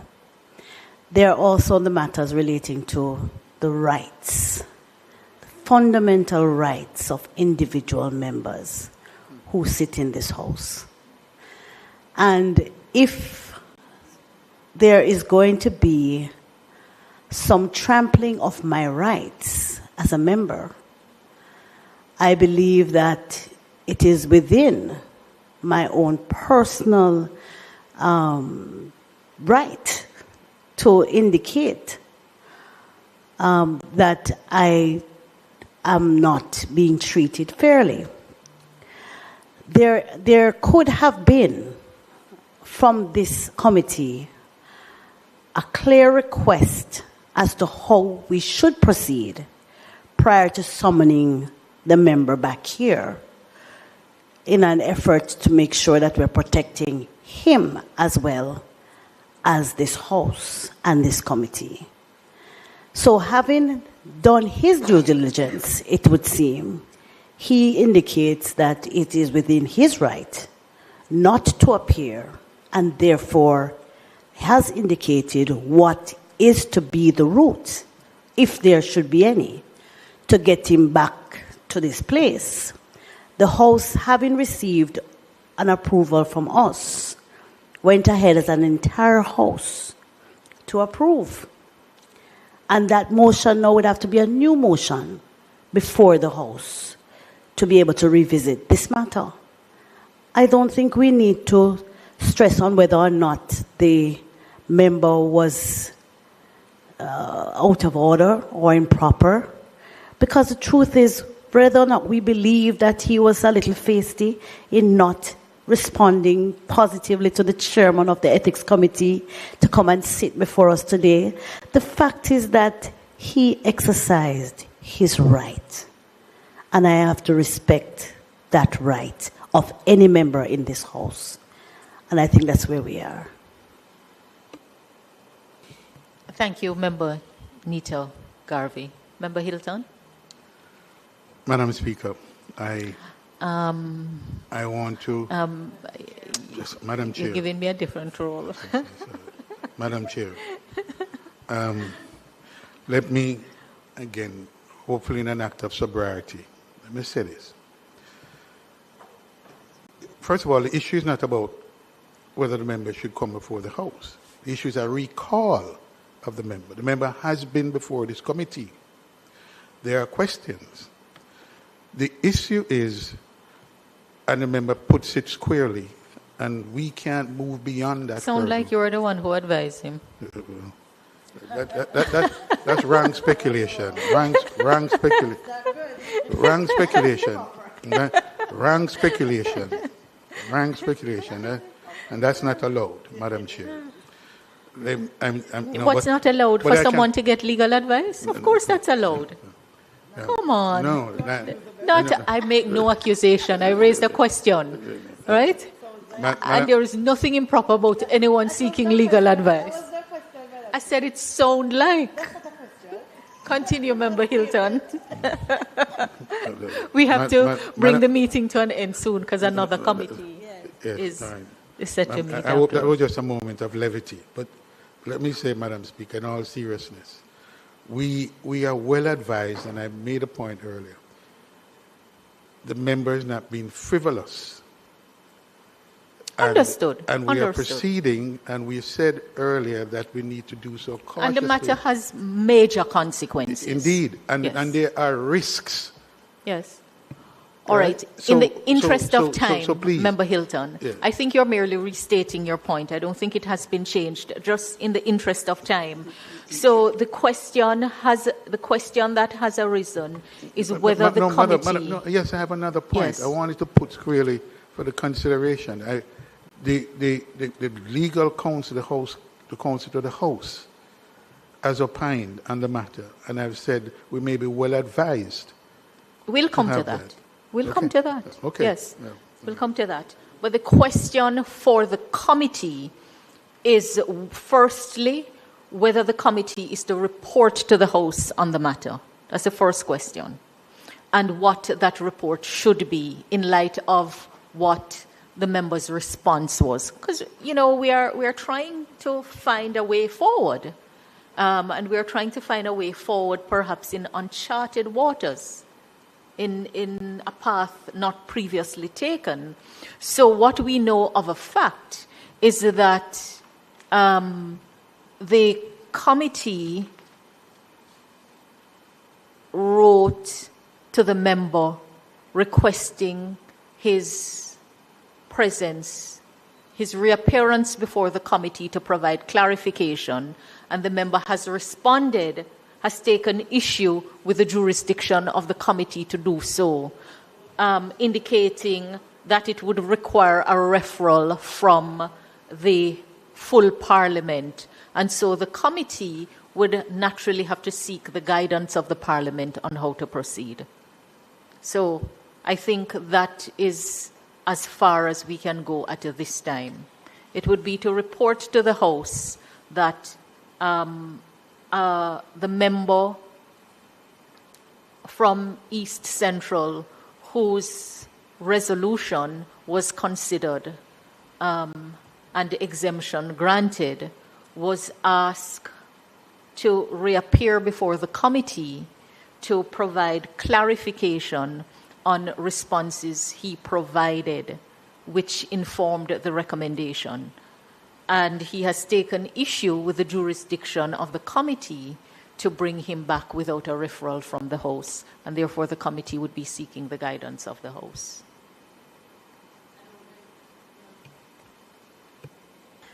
I think Member Hilton asked, but I'm not sure if it is that you would want to include the findings in that report of the legal counsel and what hasn't been placed before us properly. Right. Okay. Right. So we would have to take it in stages. Okay. Because because it would be good to be able to have that balance. And that I would suspect that this report to the House would have to be debated, and then that issue could formally be placed before it, that the member of what Member Hilton said has received some advice from the Legislative Council, and that should be considered by the House in terms of any guidance that is provided to the committee. Madam Chair, may I suggest if the Legislative Council, because in reading the minutes, the matter did come up about seeking legal advice. In fact, my recollection is that you, in your response as chairman, thought it would not be appropriate to seek legal advice at that juncture, stating that this is a factual issue and doesn't need legal advice. Madam Speaker, I am cautioning that you may well want to be, this committee may well want to have reference to the advice of the Legislative Council as a part of this House and as part of this committee before we report on it. And contemplate what the recommendations of that. That's my advice. All right. I'm not sure. We're saying many things. So there was some misunderstanding as to my mind as to whether the committee was seeking to revisit the decision of the exemption. The committee does not grant an exemption, and the committee was not granting the exemption. All right? Right. So that the question at the time was whether the information provided by the member required clarification in light of what had subsequently appeared in the public domain. That was the issue. Today, we are considering squarely the matter of the jurisdiction of the committee to invite back a member who appeared for consideration of the resolution to exempt him. And that resolution was already, the recommendation was made to the House, and the House acted on it. I take no issue, in spite of my views on the matter, with the question of jurisdiction to be determined. What I am saying is that the member has said in his response that the committee does not have the jurisdiction to deal with the matter. It would require, without a full resolution, referral from the House. And that is the matter that we're going back to report to the House on. You're taking issue with that? No. Okay. May I have my... Yeah. No, I'm not taking issue with that. Yes. I am simply saying, in addition to that, yes, the issue, as I read the minutes yes, of the previous meeting, yes, the discussion was a rich discussion, including yes, the question of whether legal advice needed to be sought. yes, It was your judgment, yes, and your opinion that yes, no, it was not appropriate. No, I said I didn't need the advice. Yes. But what about the committee? Yes. It's not about you, Madam Chair. Member, it cannot be about you, Madam Chair. It's about we are the committee member. reconsidering the matter. It's not closed. Please. I'm not taking issue with what you're saying. We're not on a different page. We know. But I want to be very clear. Clarity is important. Yes, but clarity is important. And the single issue I come back to, and I came back to it purposefully, is the issue of the opinion, the council, Legislative Council's opinion, and its standing in this committee, where committee members in the previous committee meeting have been querying whether it would not be appropriate to get legal advice. Yes. You exercise your chairman's right, but I'm saying it is to the committee, and the committee wants to know the answer to that question, and it not be But Member Hilton, not be but I'm not taking issue with that. No, so why is But that I'm not included? taking issue with that. So I don't understand. So what is the decision in respect of that I am opinion? clarifying for you that at the time when the issue of the advice arose, what my position was on it. Right. And I have clarified that. No matter is standing in cement. We are trying to find an appropriate way forward. We have deliberated on the matter. We have reflected on the matter. Where I am now is not where I was last week on the matter. I said that from the deliberations of the committee, a proper issue has arisen as to the jurisdiction of the committee to recall the member who was brought before the committee on a resolution that was sent from the House. And so the question is whether a resolution from the House would be required to bring him back. We are not in dispute on that, because at the end of the day, that is the essence of what I understood. What you're now seeking to do is for matters that you have privy to, that you're privy to be brought before the committee at this stage. And I'm saying to you that it will come in due course. Because if we are to respond to the response of the member, it would require a report to the House. And that report to the House would be deliberated on. And all of the matters that you're seeking to have introduced can be introduced and brought back before the committee. That is all I am saying. I think that is clear. So if you take issue with that, then take issue with that. But I also have to respect the time that we're up on, because another committee is to meet. So we can pause on the issue or we can proceed, because it's not going to be brought to an end at this stage. Right now, it is a question of the jurisdiction of the committee to recall the member without a referral from the House, in light of what he has said. And you have said that he was quite correct in his response to the committee. Yeah. So you can't blow hot and cold. Exactly. Because you can't in one breath said that his response is a proper response, and I am now seeking to act on his response, and you're trying to stop me. Now let me put something to the committee. We don't get into hot issues yet. So, is it the committee's recommendation that we report to the House that the member whose resolution was considered was invited back, and he has taken issue with the jurisdiction of the committee to invite him back without a full referral from the House? Yes? Let me hear you. Member Witter? Yes? Member Cuthbert Flynn?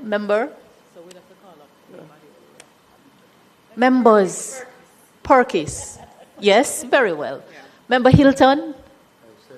All right, Member Garvey. So then, so sales. All right.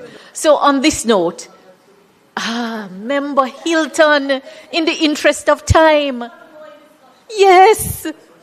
My goodness. You can't blow hot and cold at the same time. You have invited me to consider judiciously the response of the member and act on it. And I've done so. And now you're taking issue with my considering what you have asked me to consider. Member Hilton. All right. I think this is as far as we can go today. You can't blow hot and cold at the same time. All right. Very well. So the action step is clear. We will prepare the report to the House on this single matter at this stage. All right. Date and time of any other business? Date and time of the next meeting? I had it as May 26th. No, yes. I'm not too sure if I can guarantee. Wednesday? Yes. We're considering a Wednesday for the next meeting.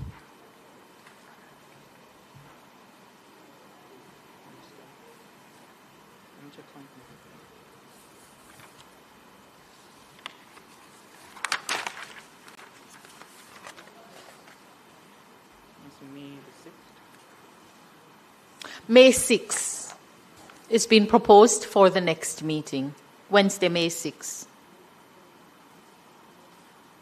And the time? Huh? What time? Of course. The time that you want is 10 10 a.m. or 2 p.m.? 10 a.m., 2 p.m. It's full, so we have to go over. Member, Just for clarity, is it the single issue of the referral to the House? Is that the single issue we are recommending at this point to the House? Would we not be advised, given its centrality, because the rest of the work for us in this committee is to look at how we fill the gaps in this committee? we need further information on that. Okay, Member, we exactly. have all agreed on it. It's now 12:19. Okay.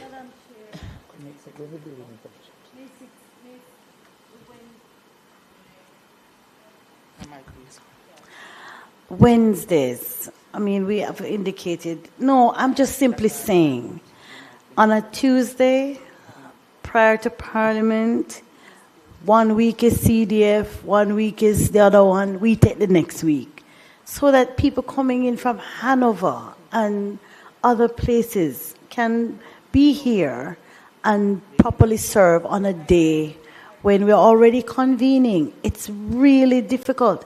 Wednesday is already my constituency day, and I really hold firm to my constituency day. No, I go from early so that I can do the dead yard, and I can do office, and I can do the whole 9 yards.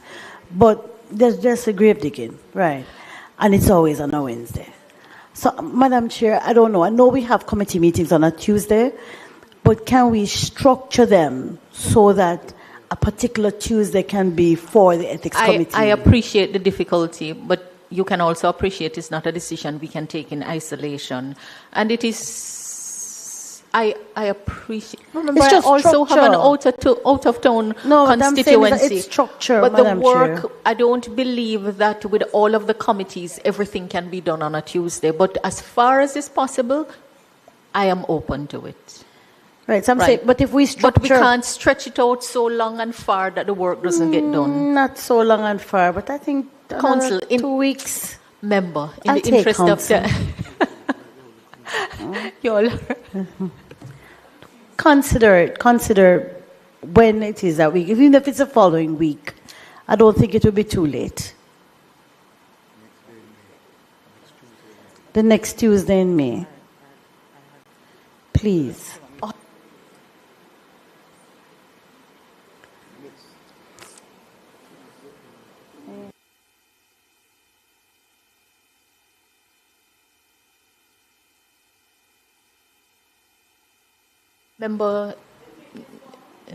Member Nita, all right, it's gone. We'll have to set a date. We will not, the way the schedule is, we will have to do some Wednesdays. One may not kill you in the same way that. So not to make it all Wednesdays, but we may have to have a sitting on a Wednesday. All right? No Wednesday at all? May 6th? Following Wednesday.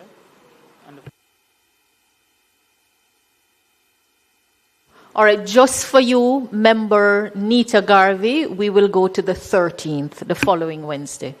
All right. All of us, Wednesday the 13th at 10 a.m. It's now 12:23. Will someone move for the adjournment?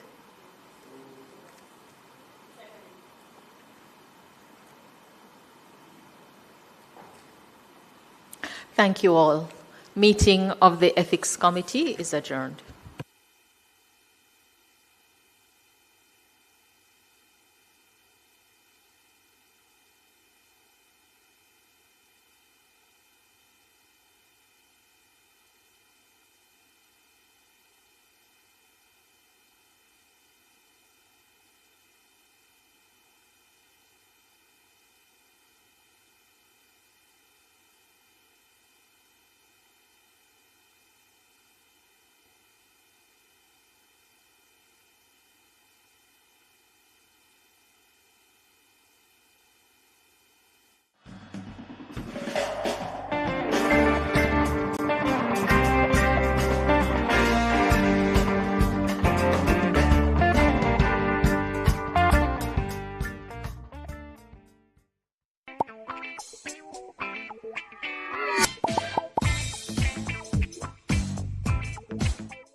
storm rages and the world feels shaken, remember, our strength lies in unity. It's in coming together, sharing hope, and standing shoulder to shoulder that we find resilience. Every act of kindness, every word of encouragement builds a brighter tomorrow. We are stronger as one. Our courage, compassion, and hope will light the way forward. Together we rise. Together we rebuild, because hope is never lost when we stand united, because we are stronger together.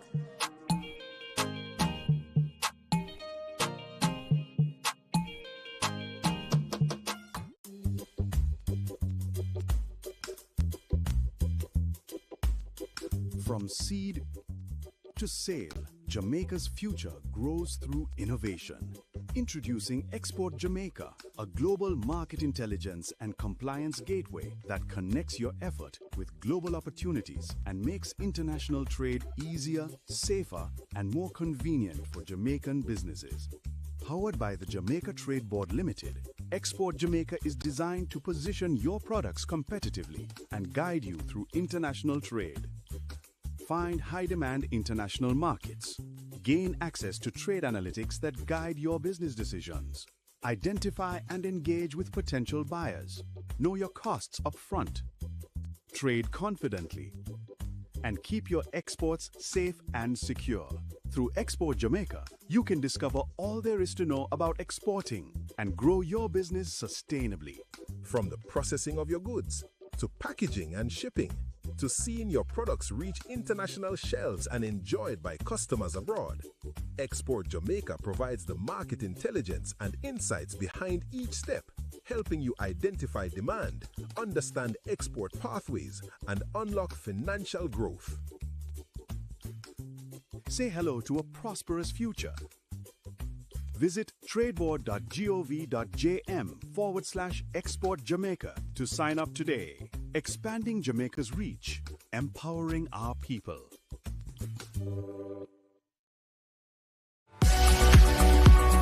We want to hear from you.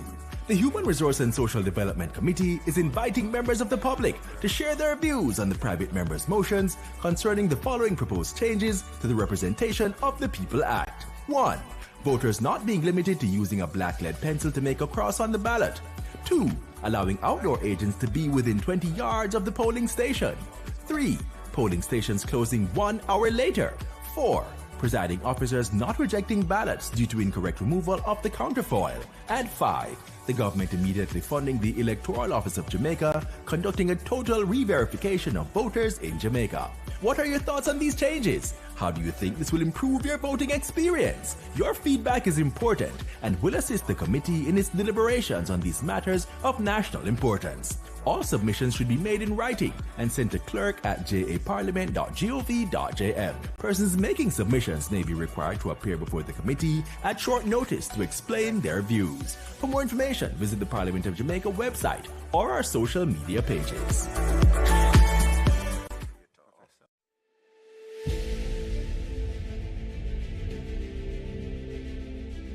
Are you an entrepreneur producing an excellent Jamaican product or service? Did you know you can earn hard currency and more significant returns by exporting?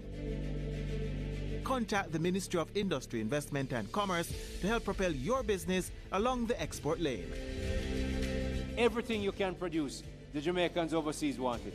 We're not going to get rich by just bringing down the debt. We're going to get rich by exporting a lot more. So grow exports, create job opportunities, drive economic growth through exports to make Jamaica a richer and much more prosperous country.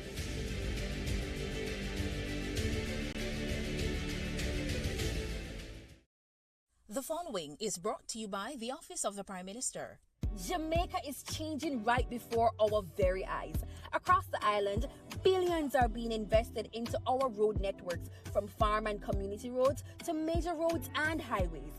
Dozens of communities across the length and breadth of Jamaica are receiving access to reliable potable water for the very first time. And thousands of Jamaicans have become homeowners thanks to the historic shifts in policies of the National Housing Trust, making it easier for Jamaicans to receive funding. Not to mention the record number of houses being built. Never dreamed you would own a home? No matter your circumstance, home ownership is possible for you, thanks to the government's new social housing program specially designed to meet the needs of poor Jamaicans at no cost to them. We are building Jamaica. The proceeding was brought to you by the Office of the Prime Minister. It's Tuesday, April 21st. In the headlines, Prime Minister Dr. Andrew Holness calls for major housing push as National Housing Trust marks 50 years. MOCA and Indicom sign collaborative MOU. In business news, Central Bank provides liquidity support to the financial sector. Regionally, in Trinidad and Tobago, regional election officials meet to train on AI risks. And in sports, UTech athletes urged to uphold legacy ahead of Penn Relay's 2026. This is the news on PBC Jamaica. I'm Simone Absalom Gale.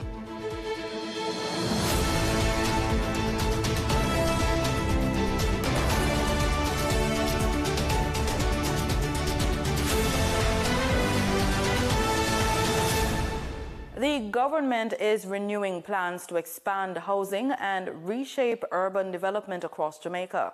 Prime Minister Dr. Andrew Holness touted these plans while addressing a special church service marking the 50th anniversary of the National Housing Trust.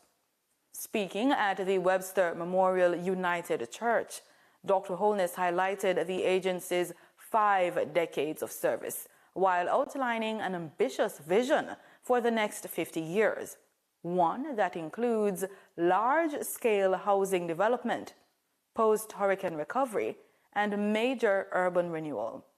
He also warned that Jamaica must urgently address housing supply constraints and rethink how communities are planned and built.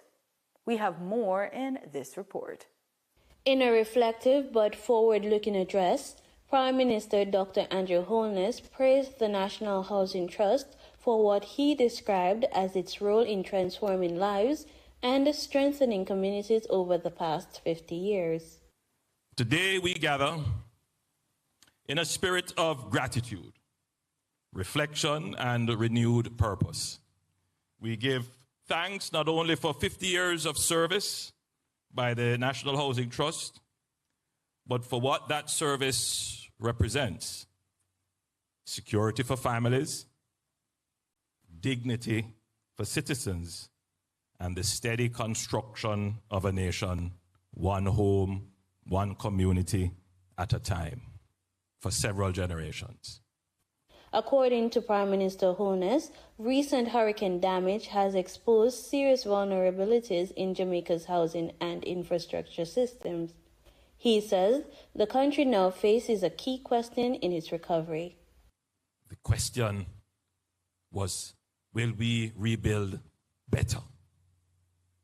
Not what we had before, but what we should have had. More importantly, what we could have. Would we rebuild quickly, but weakly? Or would we rebuild deliberately, but stronger?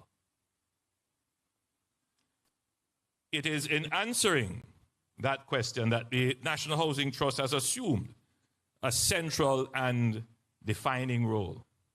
He revealed that the NHT is currently managing what he described as a train line of more than 41,000 housing solutions at various stages of development, alongside major investments in new communities across the island.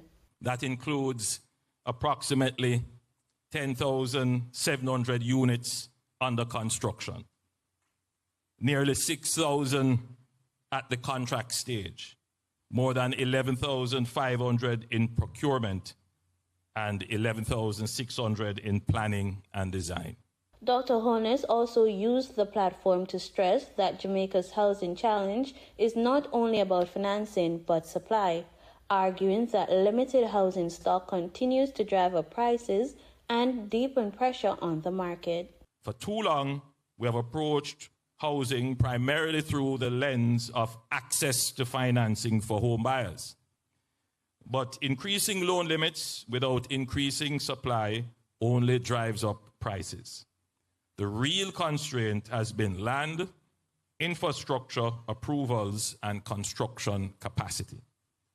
And that is why the NHD is now shifting focus towards large-scale master plan developments that can deliver housing at the scale Jamaica requires. The Prime Minister also pointed to future plans for large-scale urban renewal and expanded development, saying Jamaica must rethink how its cities and communities are structured to improve efficiency, resilience, and quality of life. Reporting for the news on PBCJ, I am Danita Rodney. The Major Organized Crime and Anti-Corruption Agency, MOCA, and the Independent Commission of Investigations, INDICOM, have signed a Memorandum of Understanding to strengthen collaboration and enhance the effectiveness of their investigations. The agreement, signed on April 20 at MOCA's Kingston headquarters, will facilitate joint investigations, improve information sharing, and provide INDICOM with technical support, including expertise on cyber analysis and financial investigations. MOCA Director General Colonel Desmond Edwards says the partnership formalizes ongoing cooperation between the agencies, particularly in areas where their mandates overlap, such as corruption and misconduct involving members of the security forces. INDICOM Commissioner Hugh Faulkner described the MOU as a significant step, noting that modern crime and corruption require coordinated, multi-agency responses. The Ministry of Education has launched an investigation into allegations of bullying at Jamaica College following the circulation of a video showing a student being physically assaulted on the school compound. Violence and bullying have absolutely no place in our schools, and we will use every resource at our disposal to ensure that those who are responsible face the appropriate consequences. The probe comes amid claims from the mother of a former student who was previously injured in a separate violent incident that the school has a culture of bullying and gang activity. She says the emergence of the latest footage supports her allegations. The video, which has sparked public concern, shows a group of students surrounding a boy who is repeatedly slapped and beaten with a belt. The latest incident reportedly occurred last week and prompted the school officials to conduct meetings and launch an internal investigation. GLP-1 therapies are a class of medicines that help lower blood sugar, support weight loss, reduce the risk of heart and kidney complications, and can even lower the risk of early death in people with type 2 diabetes. These must be prescribed by your healthcare specialist and require close follow-ups. We hear more about this from the World Health Organization in this week's Living Healthy report.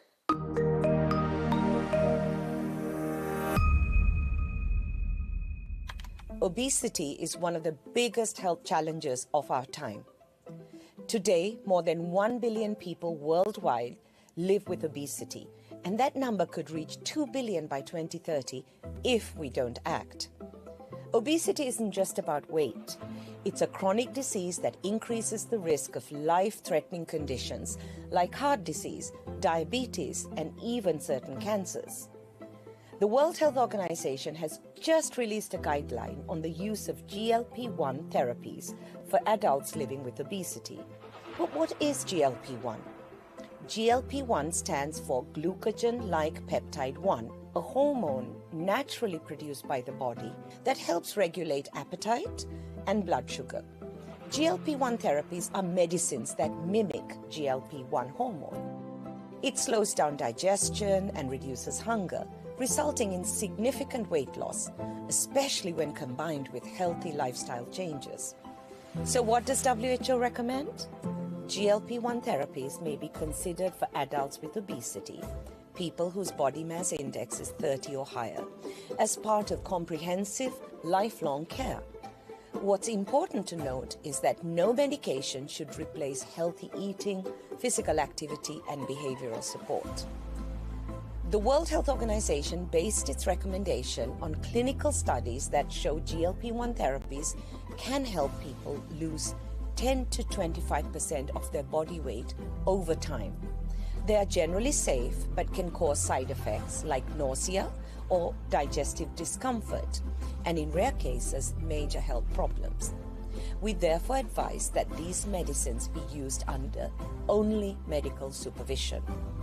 GLP-1 medicines are a new treatment for obesity. This is why WHO is monitoring long-term trial data to better understand their safety. GLP-1 therapies are also costly and unavailable in many countries. The World Health Organization is strongly advocating to make obesity treatments affordable and accessible as part of continued health care. If you are living with obesity and you want to know more about GLP-1 therapy, talk to a qualified health professional. For the guideline, visit our website who.int.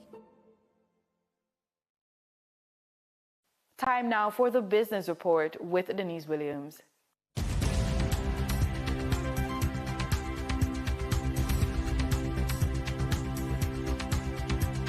Welcome to today's business report. I'm Denise Williams, bringing you the developments shaping markets, capital access, and business decision-making across Jamaica and the region. Let's get into the stories that matter. The Bank of Jamaica says it received 5 bids totaling $4 billion from Monday's liquidity support operation, although it had sought to provide just $3 billion to deposit-taking institutions.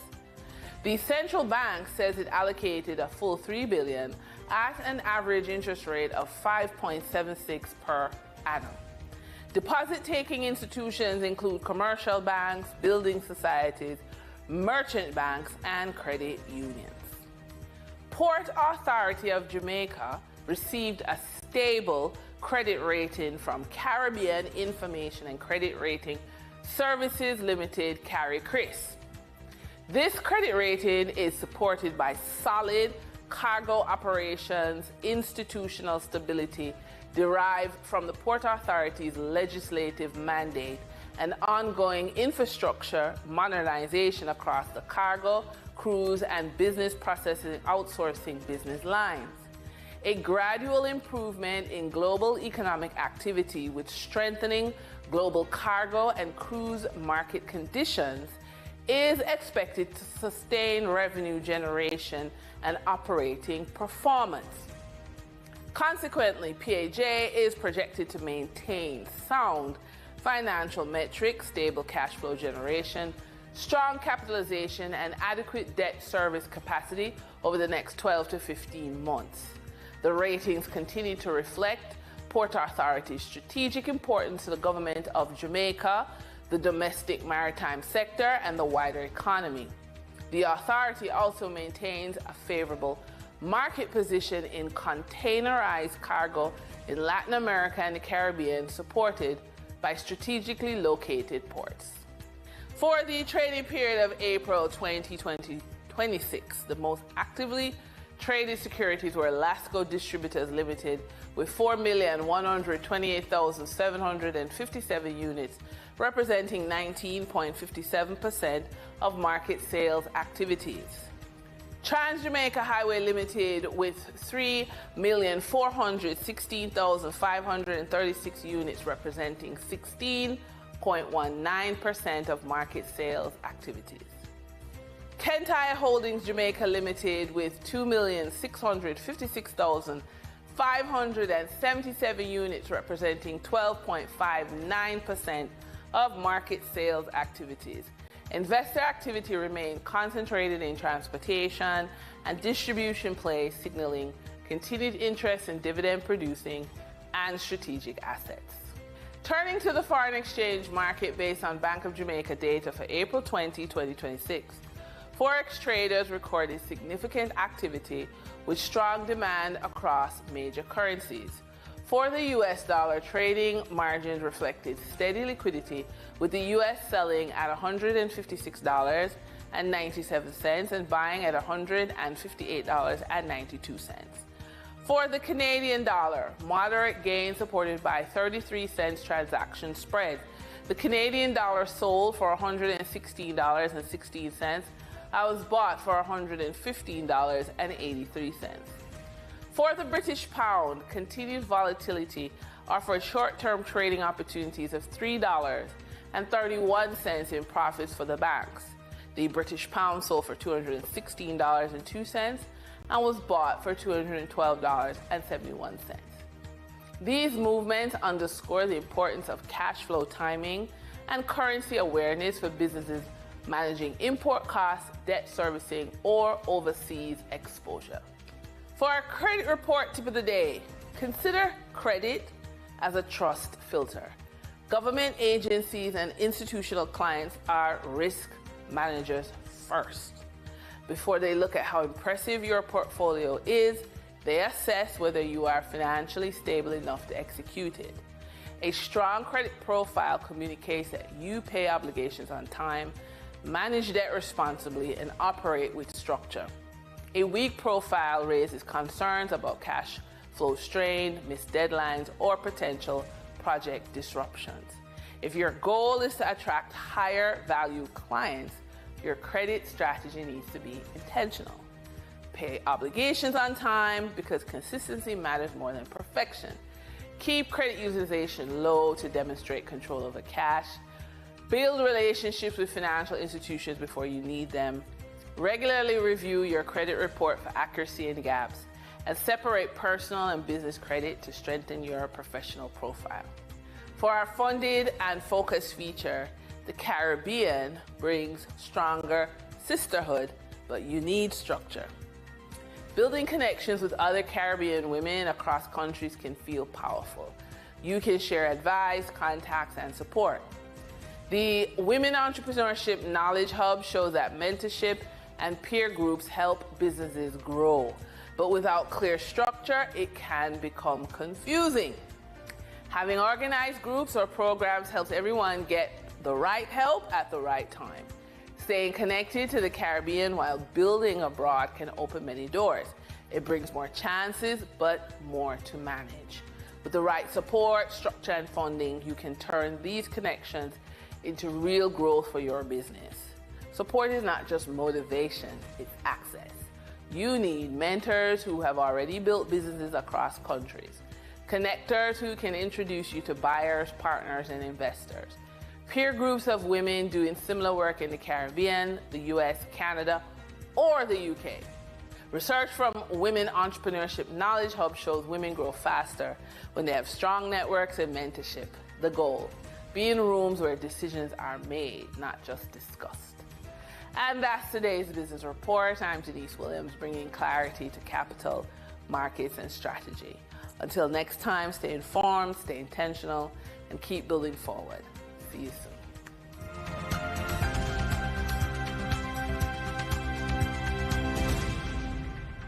In regional news, electoral officials from across the Caribbean are gathering in Trinidad and Tobago this week for a major training workshop focused on the growing impact of artificial intelligence on elections. The 5-day initiative is aimed at helping election management bodies strengthen democratic systems, manage emerging AI risks, and protect electoral integrity in an increasingly digital and rapidly evolving landscape. Here's more in this story. Electoral professionals from across the region gathered in Port of Spain on Monday to engage in a training initiative. Chairman of the Elections and Boundaries Commission in Trinidad and Tobago, Mark Ramkerry Singh, highlighted the importance of the training. So this sharing of information and experience is essential to the management of AI risk, because we, as EMBs in this region, share not only common vulnerabilities and common strengths, but more importantly, a common commitment to democratic norms. This workshop is an opportunity to translate our strength into concrete policies, and hopefully with improved technical resources and mutual assistance. Secretary General of the Commonwealth, Shirley Botchway, noted that electoral bodies are already dealing with an ever-evolving terrain. Today, election management bodies face a rapidly evolving landscape. Among the most significant emerging trends is the rise of artificial intelligence. AI offers opportunities to improve electoral administration and enhance efficiency. At the same time, it presents new challenges, from misinformation and algorithmic bias to risk around data protection and public confidence. Meanwhile, Ambassador Sonia Kopi stressed the importance of the region's electoral commissions. Your work, the role you play as the guardians and guarantors of electoral integrity in your countries, is important to Australia. And in this increasingly uncertain world, supporting our democratic norms, practices, institutions, and processes is more important than ever. The theme of the 5-day training initiative is exploring opportunities and risks for electoral integrity. Terry-Ann Brown-Campbell, TTT News. Belize is once again putting the spotlight on girls in technology as the Lead Like a Girl initiative returns for its 4th year, bigger than ever. 140 students from 35 high schools across the country are taking part, exploring opportunities in ICT and building the skills needed to thrive in a digital world. News 5's Shane Williams has this report.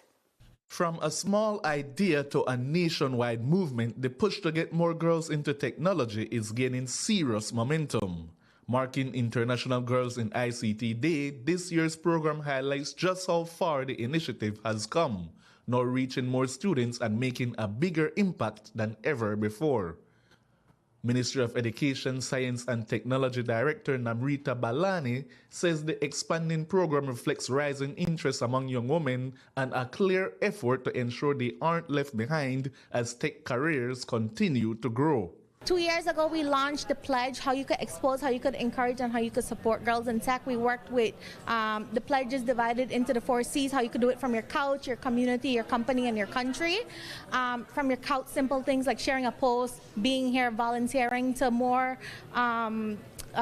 detailed ones with the country to support. So I think with the scholarship offer that Minister Fonseca has approved, that is how the country is supporting with the ICT scholarship offers as well. So it's nice to see how it's growing. We have the student who was a guest speaker, Celeste Garcia, whose father is a tech guy, and she said that she was exposed early, but she didn't think of it as a field until she came to events like this, and she saw, she's been participating for the past 3 years. This year she's volunteering, and she's enrolling into UB. Key partners, including UNICEF Belize, are also working to inspire participants to think beyond today and into the future. Country Representative Sajid Ali's challenge to participants is to become the world's next great innovators. I think it's important. Digital tech and transformation is very important because we have seen and there's data to show that more boys are using it and the digital technology and as compared to girls, especially from the age of 15 to 24. And job opportunities or career opportunities are enhanced when you use digital technologies. My message was to believe in themselves. There's nothing that cannot be achieved. We are all here.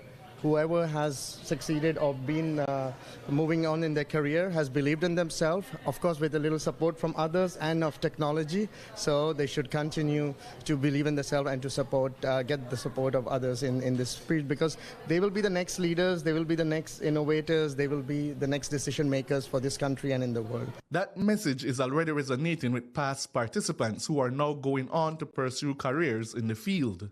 Participating in past Lead Like a Girl challenges inspired Celeste Garcia to pursue a university degree in tech, and now she's encouraging others to embrace the experience this year. This is a learning experience, and this event is all about you guys. Give it a chance. Maybe a competition you partake in sparks a passion in you you never knew you had. I had no idea how much I love coding until I actually explored it. We need more girls in IT. So it doesn't matter what you know. If you like anything about these games that we play today, please don't hesitate to pursue those interests. Every girl in here, I'm sure, is smart and talented and has something amazing to offer. Each one of you girls is meant to be here. So have fun, experiment, and most importantly, lead like a girl. In sports, we go to athletics. Student athletes from the University of Technology, UTech, Jamaica, have been urged to uphold the institution's legacy as they prepare to compete at the 2026 Penn Relays in the United States. During an official send-off at the university's Pepin campus on April 17, UTech President Dr. Kevin Brown congratulated the selected athletes, describing their inclusion on the team as a significant achievement. Your selection is no small achievement. It demonstrates your hard work and your commitment to excellence on the track and in your studies. Dr. Brown also highlighted UTech's strong sporting tradition, noting that world-renowned athletes such as Usain Bolt, Asafa Powell, Sharika Jackson, and Shelly-Ann Fraser-Price have emerged from its program. Many people believe that Champs, which is a big athletic program, has produced the athletes, but I correct them all the time. It is the UTech program, it's the UTech Elite Athletics program that has produced Jamaica's athletes. You name them, they have come through our program, from Usain to Asafa to Sharika to Fraser Price. They have all come through our program, started by coach and sports director Dennis Johnson. He underscored the importance of the Penn Relays as a platform for high-level competition, international exposure, and development opportunities, while reminding athletes of their role as ambassadors of the university and Jamaica. Head coach Paul Francis expressed confidence in the team's preparation, while athlete Crystal Slowly reflected on the challenges faced throughout the season, highlighting the team's resilience ahead of the competition. From balancing the school and the academics and the track and field side of things, the early mornings, as I said, having to get to the stadium and having to rush back to the bus in order to get to class to catch a lecture or a test, it hasn't been easy. Yet, we've emerged stronger, more resilient, and more determined.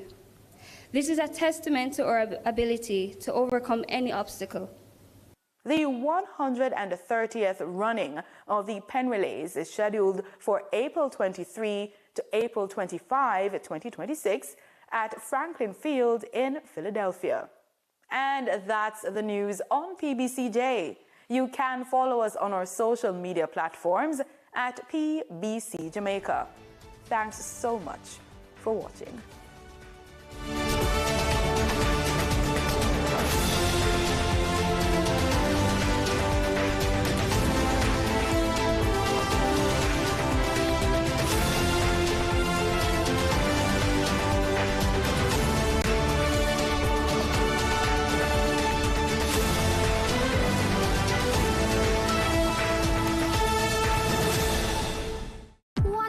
Little germs do.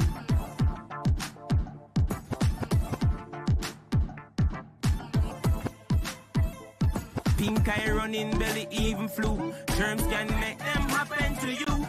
Put germs on our manners with these. Cover your mouth when you cough and sneeze. Always wash your hand with water and soap. Keep dirty hands from your eyes and your nose and your mouth. You don't want to be sick, take care. Practice every day, no germs around here. A message from the Ministry of Health.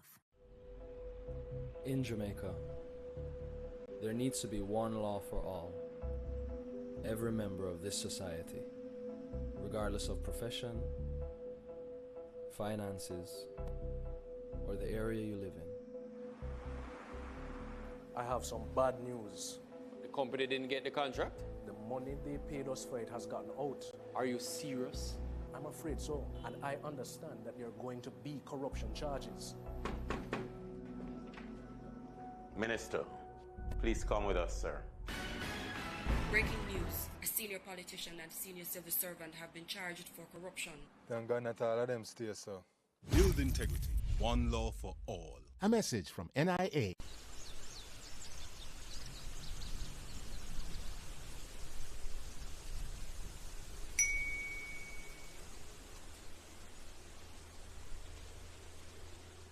Welcome to another session with Miss Scott, and today I'll be teaching you a grade 1 integrated study lesson. And at the end of the lesson, you should understand the importance of taking care of the things in your home, know ways of taking care of the things in your home, and identify the things used to take care of the things in your home.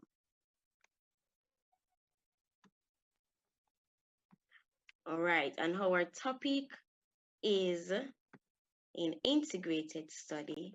How do I care for the things in my home and use them safely? All right, that is our topic for this session. You're going to watch a short little video. You're going to tell me what you learned from the video. All right, so sit back and enjoy the video.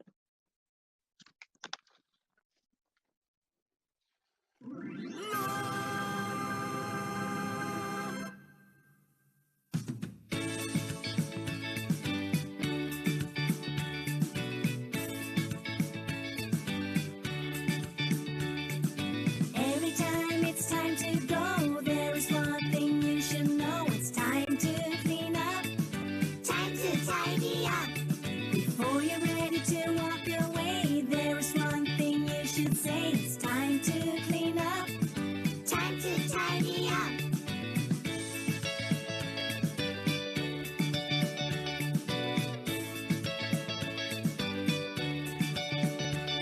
I like to play, and when I'm done, it's time to clean up. I like to read, and when I'm done, it's time to tidy up. I like to eat, and when I'm done, it's time to clean up. I like to draw, and when I'm done, it's time to tidy up. Toys, put the toys away. Books, put the books away. Crayons, put the crayons away. It's time to clean up. Plates, put the plates away. Cups, put the cups away. Snacks, put the snacks away. It's time to tidy up. Every time it's time to go, there is one thing you should know. It's time to clean up, time to tidy up. Before you're ready to walk away, there is one thing you should say. It's time to clean up, time to tidy up.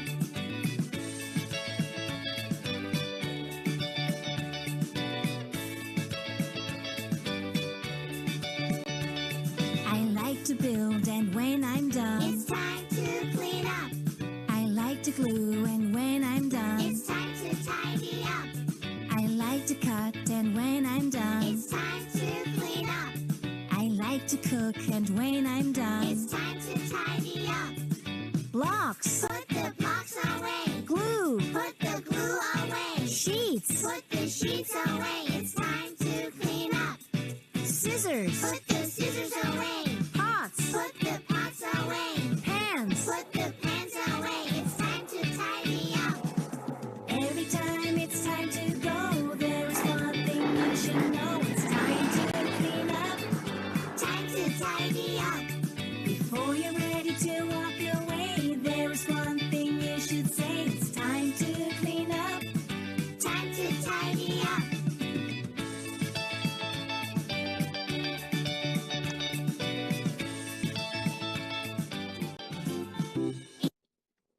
All right, did you enjoy that little video? All right, awesome. I did as well. Awesome. So question 1 says what they were doing in the video. Great job. Tidying up. Awesome. Do we do that at home? Are we doing that at home? Great job. I'm glad that you are helping out. Very good. Number 2 said, Name 6 things they put away in the video. All right, they put away their toys. Are we doing that? Are we putting away our toys when we finish playing with them? Great job. I'm glad that you are.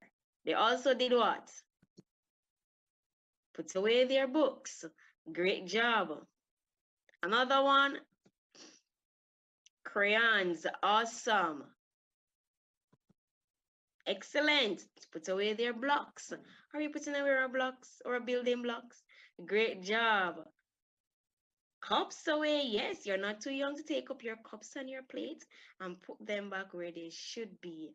Awesome. Very good. And the last one, number 6. And our plate. Very good, very good, very good. All right, I'm glad that you're putting away your stuff at home. Awesome. So today we will be looking at taking care of the things in my home. Can you tell me how they're taking care of their home right here? Come on, talk to me. All right. She's wiping the window. Awesome. What do you think this man is doing? Painting the window doors. All right. What do you think they're doing that? All right, Ruth, and I heard they make the place look pretty. Anything else? To make the place look clean. All right, I heard you're wonderful, wonderful. Let's see what is happening in this picture now. What are they doing? Wonderful. All right, Daddy's washing the dishes. All right, Mommy's mopping. What does this look like? Of course it is a mop. So she's wiping the floor. And what is he doing? Sweeping. And she is wiping the table. Very good. Can you tell me what they are called? What do you think they are called right here? Awesome. They are called family. Awesome. And they are doing what? Cleaning. Awesome. All right. Let us observe some cleaning tools that we have to use and clean our home. Can anybody tell me what is this? Very good. It is a mop. Can you spell the word mop? Awesome. M-O-P, mop. Can you tell me what to use a mop for? Very good. To wipe the floor. You're doing well.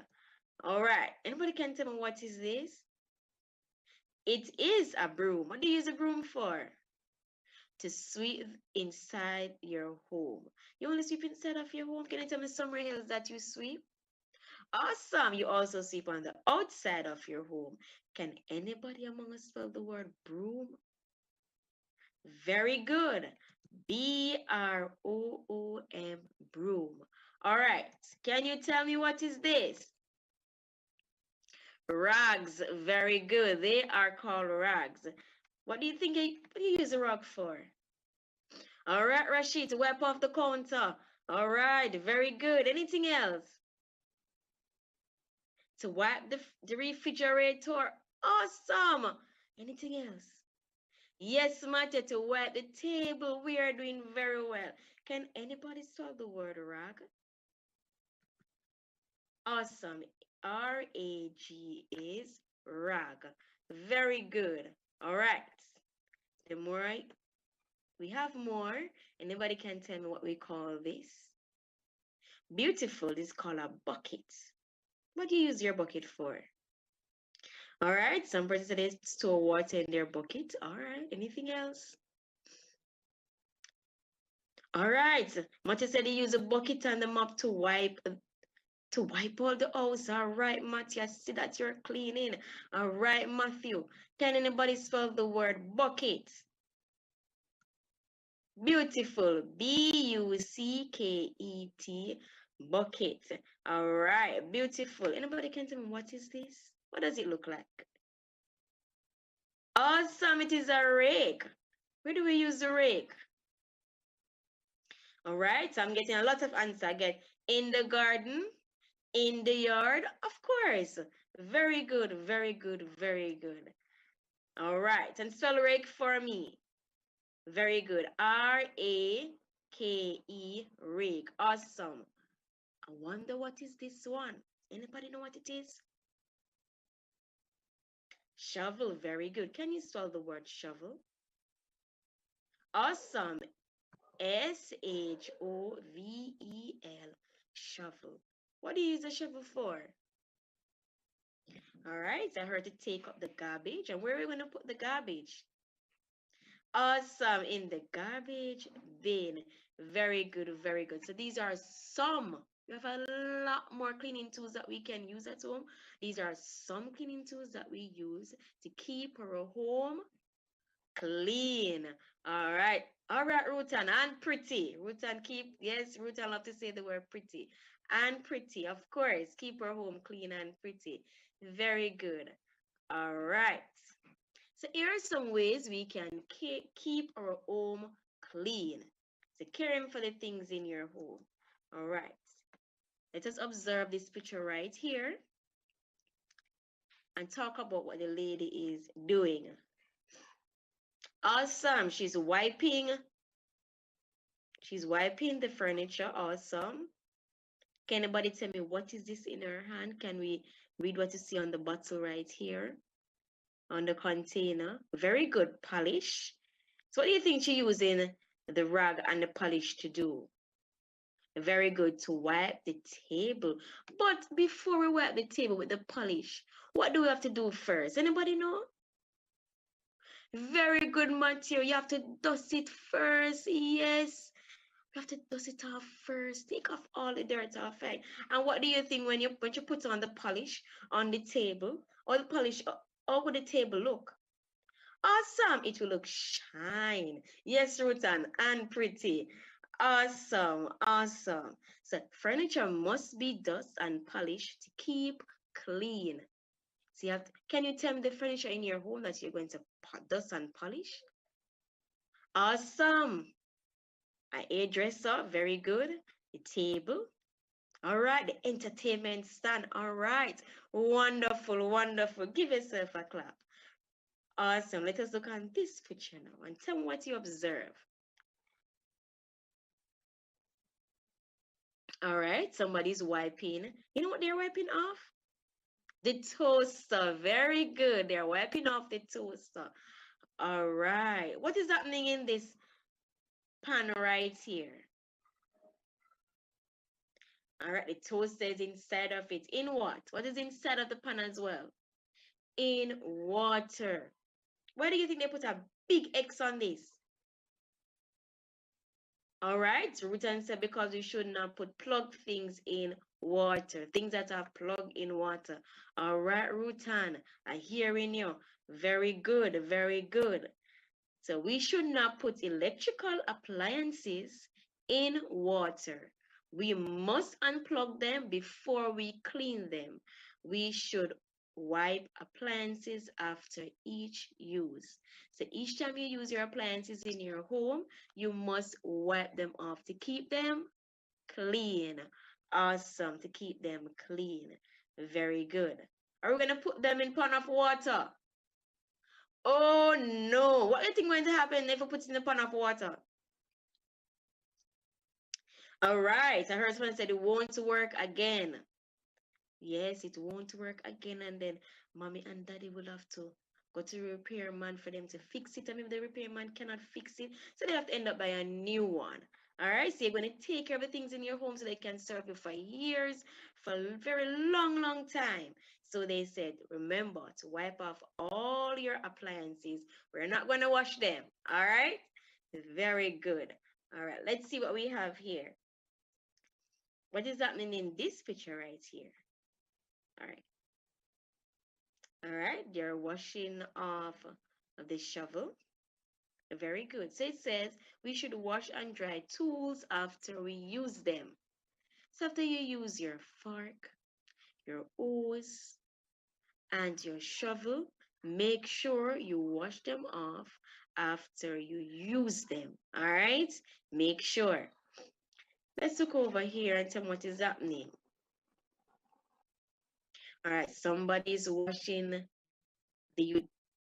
yes, they're washing utensils. So these are called utensils. Yes, so they're washing from insect. So we're not going to have our utensils open up on the counter like that. We're going to put them in a container where you close up that container because we don't want flies and those things to go on them. Or we're going to put them in the drawer. Yes, if you have cupboard that have drawer, yes, you can put them there. But they must be covered because we don't want what to fly on them. Insects, we can't afford that. So we're going to make sure we put them away safely. All right, very good. All right, so we are going to do some activities at this time. So you're going to tell me, oh, they're taking care of the things in their home. All right, can you tell me how this lady taking care of the things in her home? Very good. She's washing the plates and cups. Very good, very good. All right, can you tell me how this lady is taking care of the things in her home? Yes, she's painting the wall. What color is she painting the wall in? Very good, the color blue. Very good, very good. Yes, Rutan, and it will definitely look pretty. Awesome, awesome. All right. Can you tell me what this man is doing to the chair? Fixing the chair. All right. Why do you think he's fixing the chair?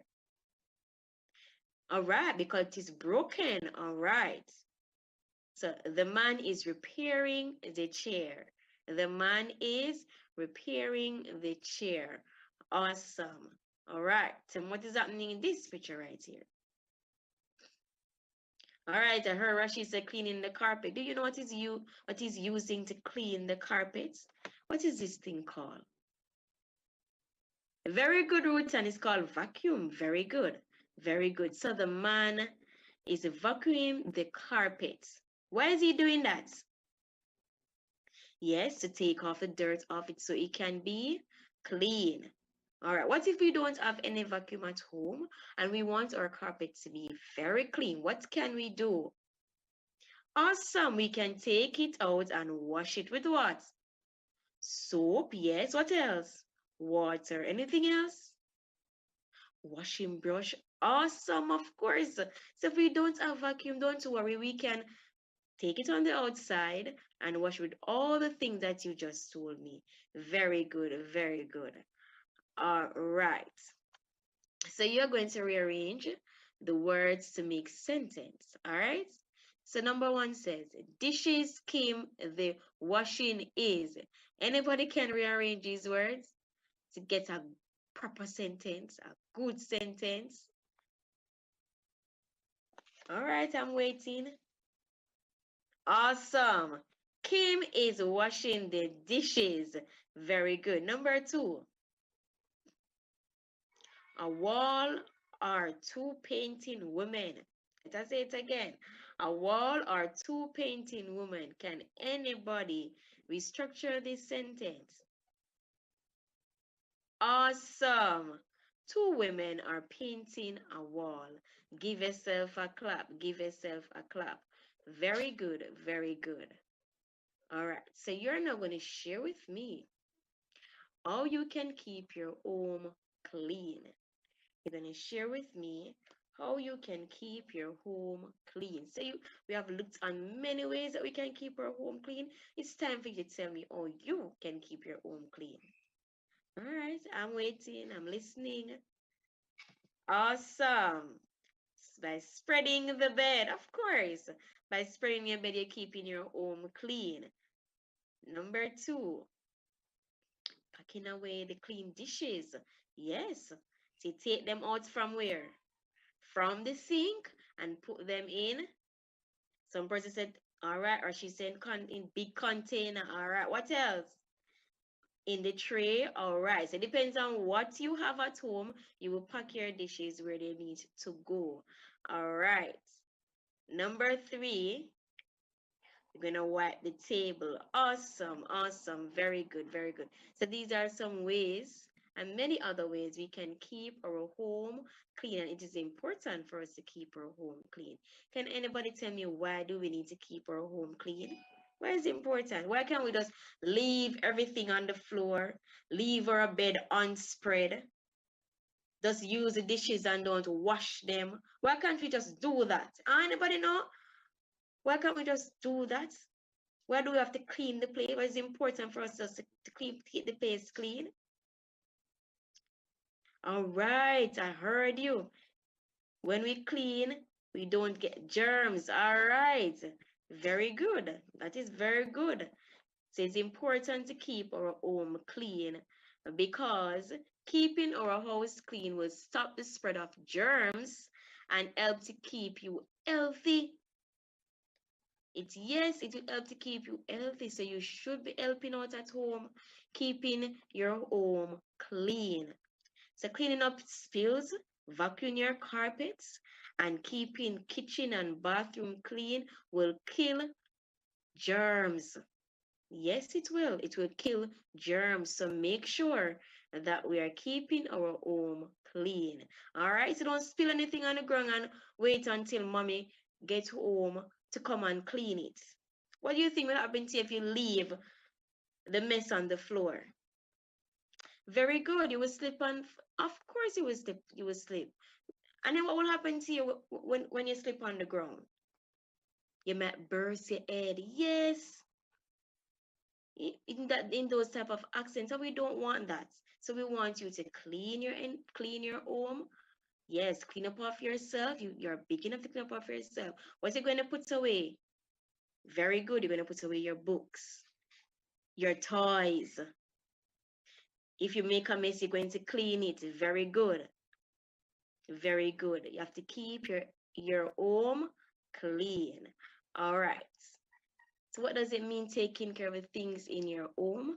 We need to take care of the things in my home so that it can be there when we want to use them, right? So if you don't take care of them, then they're going to get what? All right, I heard he said mash up, but they're going to be destroyed and we have to throw them away. But if you take care of them, we can have them very good for a long time. So we are going to take care of the things in our home, and there are many ways that we can do that, such as wiping the table and the floor, sweeping inside and outside of our home, packing away our toys and books. All right, that is ways that we can take care of the things in our home. Very good. Very good. And that's the end of the integrated study session, taking care of the things in my home and use them safely. Bye, students. I will see you next time.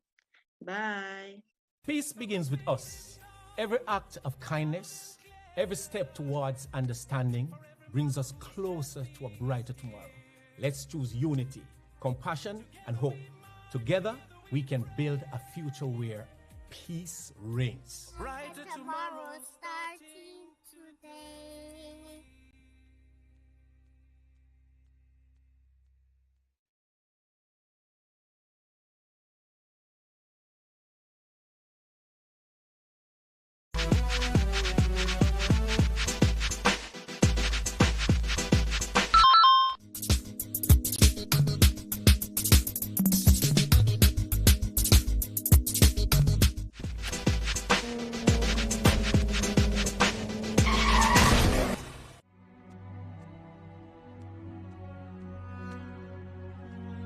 Yourself a fighting chance.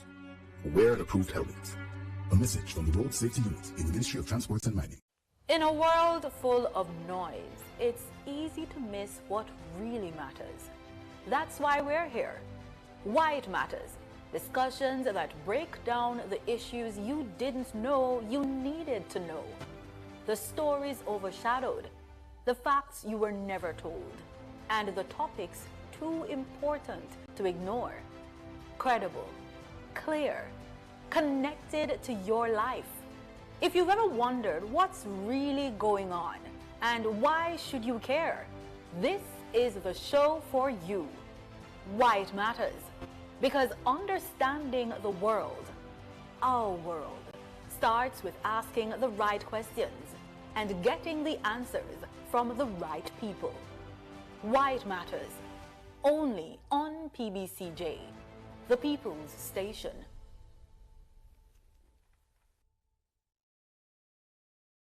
Hi everyone, here are 5 benefits of being a beneficiary of the Students' Loan Bureau. 1. Benefit from our 99% approval rate.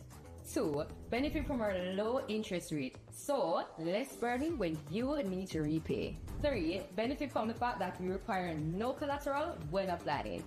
4. We're giving you more time to focus on your studies while we focus on the financing. No need to worry about repaying while in school. Number 5. Receive a 14 months grace period after your graduation date before you enter repayment. Don't forget to follow us on all SLB platforms for more SLB info.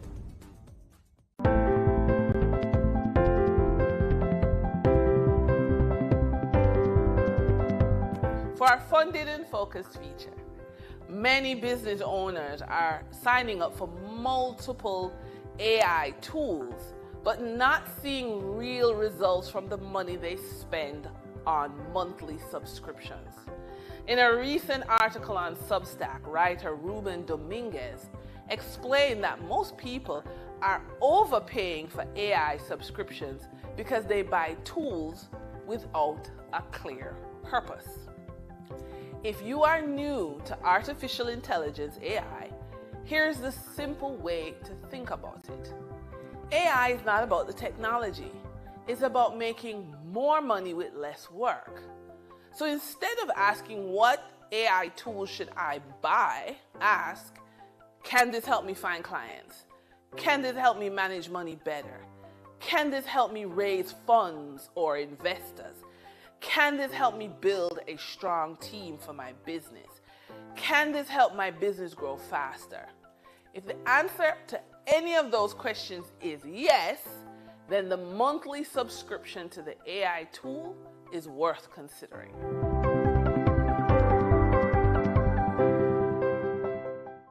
Do your part to prevent mosquito breeding. Mosquitoes will breed in any container that holds water.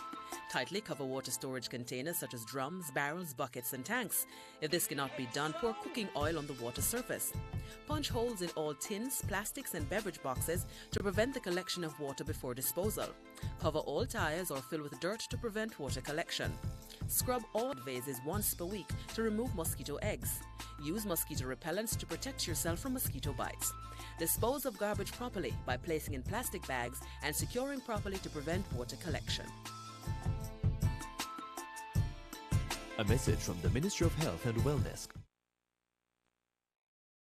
Dengue is ordinarily a mild disease. Persons may get a fever, headache, joint and muscle pains. The illness is often resolved through rest and adequate hydration along with paracetamol to treat the accompanying fever. However, on occasions the illness can progress to severe dengue, which can result in organ failure, bleeding and severe fluid depletion that can lead to shock and even death. Therefore, it is important for persons who are experiencing fever, vomiting, severe abdominal pain, bleeding under the skin, feeling very weak, or getting confused to seek immediate attention. Let us work together to protect ourselves against dengue. Hey, I'm Abijah, the Roots Man. Today, I want to talk to you about something powerful. Peace. Peace isn't just the absence of conflict. It's about kindness, understanding, and respect. It starts with us. Every choice we make can build bridges or burn them. Let's choose peace in our words, our action, and our hearts. Peace begins with you. Together, we can create a brighter and safer future for everyone. Join me. Let's be that change we want to see.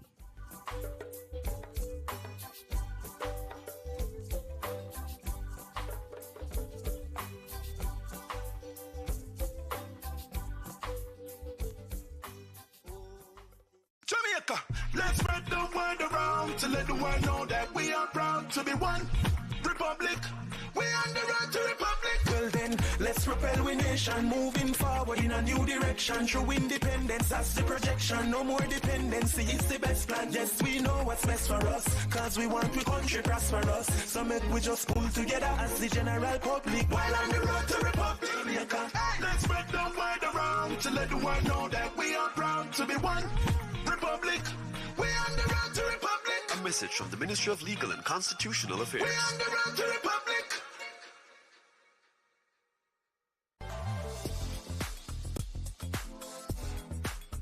Jamaica is on the move with smarter and cleaner transportation. The government is enhancing the JUTC fleet with 100 new CNG buses with 10 specially outfitted for the disabled.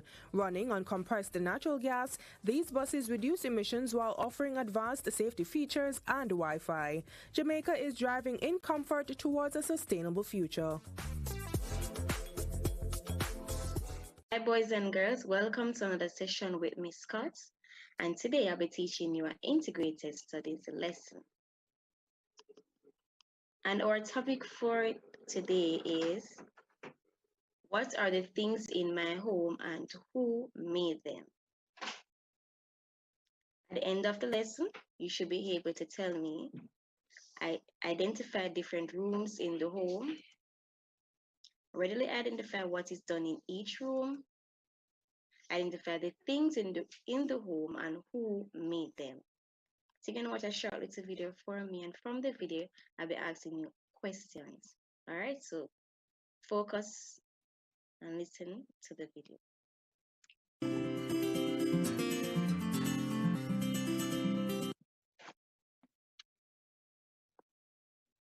My home has rooms. Children, in which room do we go to sleep?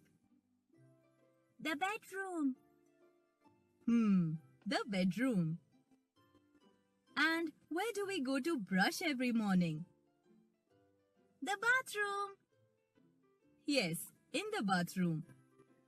Our homes have many rooms for different purposes. Let's sing a song and get to know the different rooms in a house.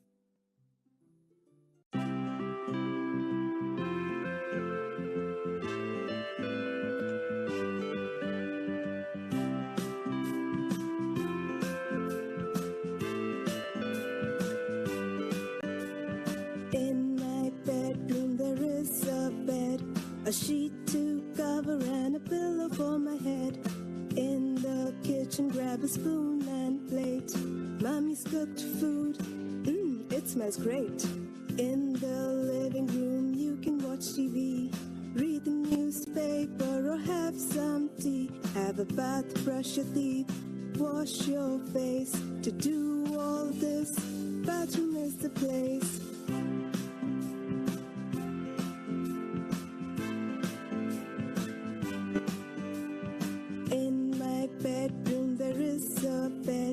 A sheet to cover and a pillow for my head. In the kitchen, grab a spoon and plate. Mommy's cooked food, it smells great. In the living room, you can watch TV, read the newspaper or have some tea. Have a bath, brush your teeth, wash your face. To do all this, bathroom is the place.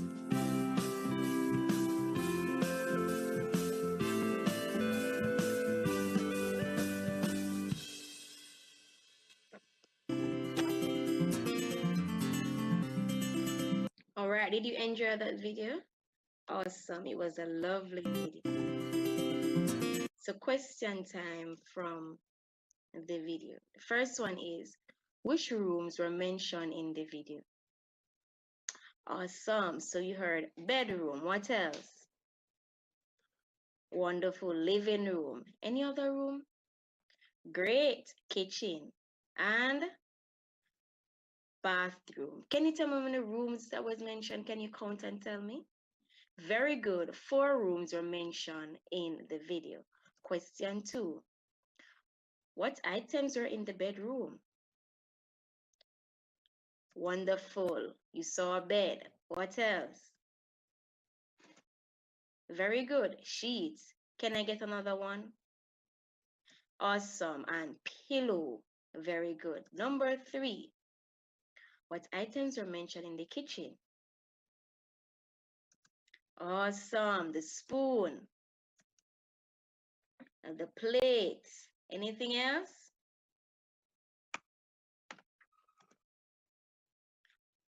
Mom's food. All right. Wonderful, wonderful. Great job, students.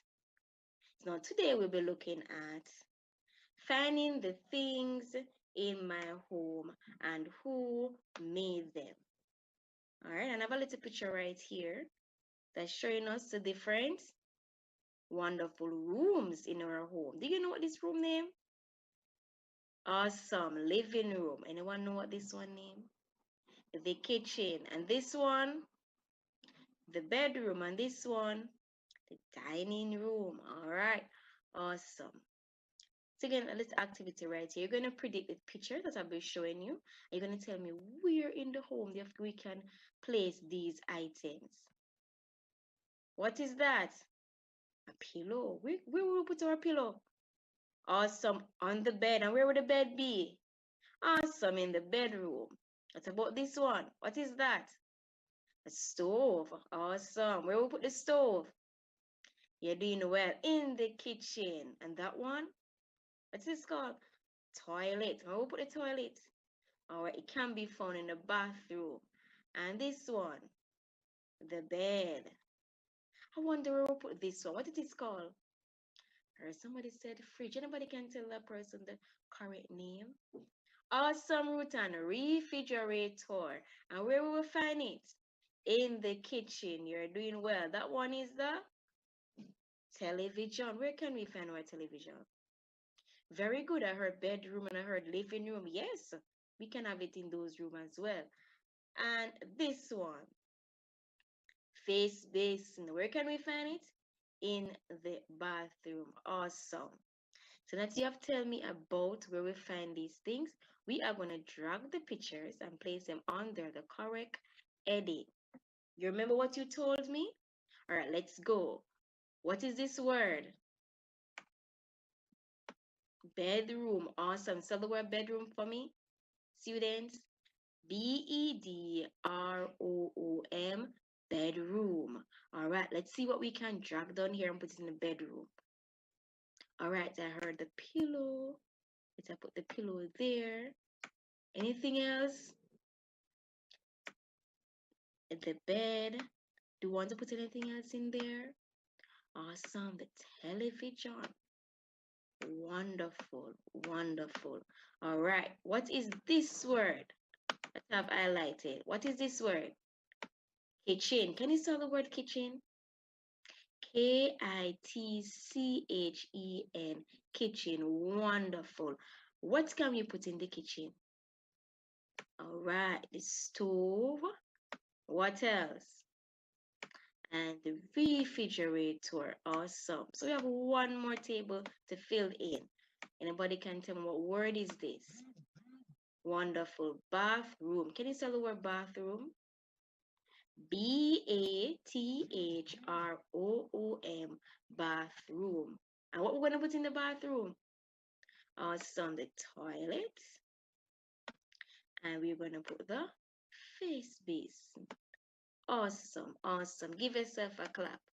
Give yourself a big clap. But before we go, I want to ask you more questions about these pictures. You're going to tell me what some of these things are used for, right? So I'm pointing at the bed. What do we do to our bed? Awesome. To sleep on it. Very good. What do we do with the stove? To cook. All right. So mommy will cook the food on the stove. Awesome. Very good. What do we do with the face basin? All right. Our prophet said wash their face. What else? Brush your teeth. Awesome. Awesome. Wash your hands. Wonderful. Give yourself a clap. Give yourself a clap. All right. We're going to continue with our slide. I'm going to read a little story for you. Finding things in the home. So visiting Peter. That's the name of the story. Visiting Peter. All right. On Saturday, we visited Peter at home. He was sick and did not come to school on Friday. He sat on a sofa in the, can you tell me where is Peter? Wonderful, Jaden, in the living room. He was watching what he was watching? Very good, the television. Awesome, awesome. So can you identify the room that Peter was in again?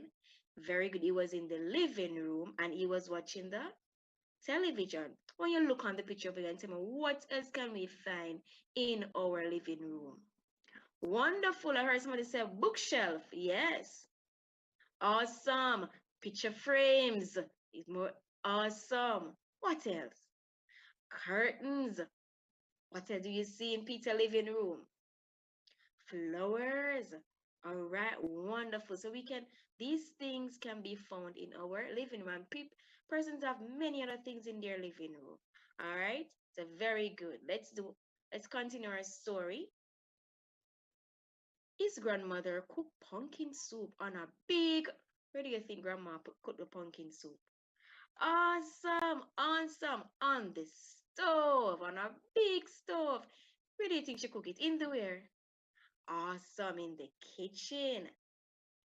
She called us to the kitchen for lunch. There was a big dash in there. I wonder where the students are his friends are going to sit and have their lunch. Very good, around the table. So they sat around the table. Very good. So where are they? Where's grandma and the children? In the kitchen. And what are some of the things that we can find in the kitchen? Very good. Very good. We can find the table. Awesome. The plates, the spoon, the refrigerator. Awesome. The stove, the wash sink. Wonderful. What else? The cup. Awesome. Give yourself a clap. I'm proud of you. Give yourself a clap. You are doing well.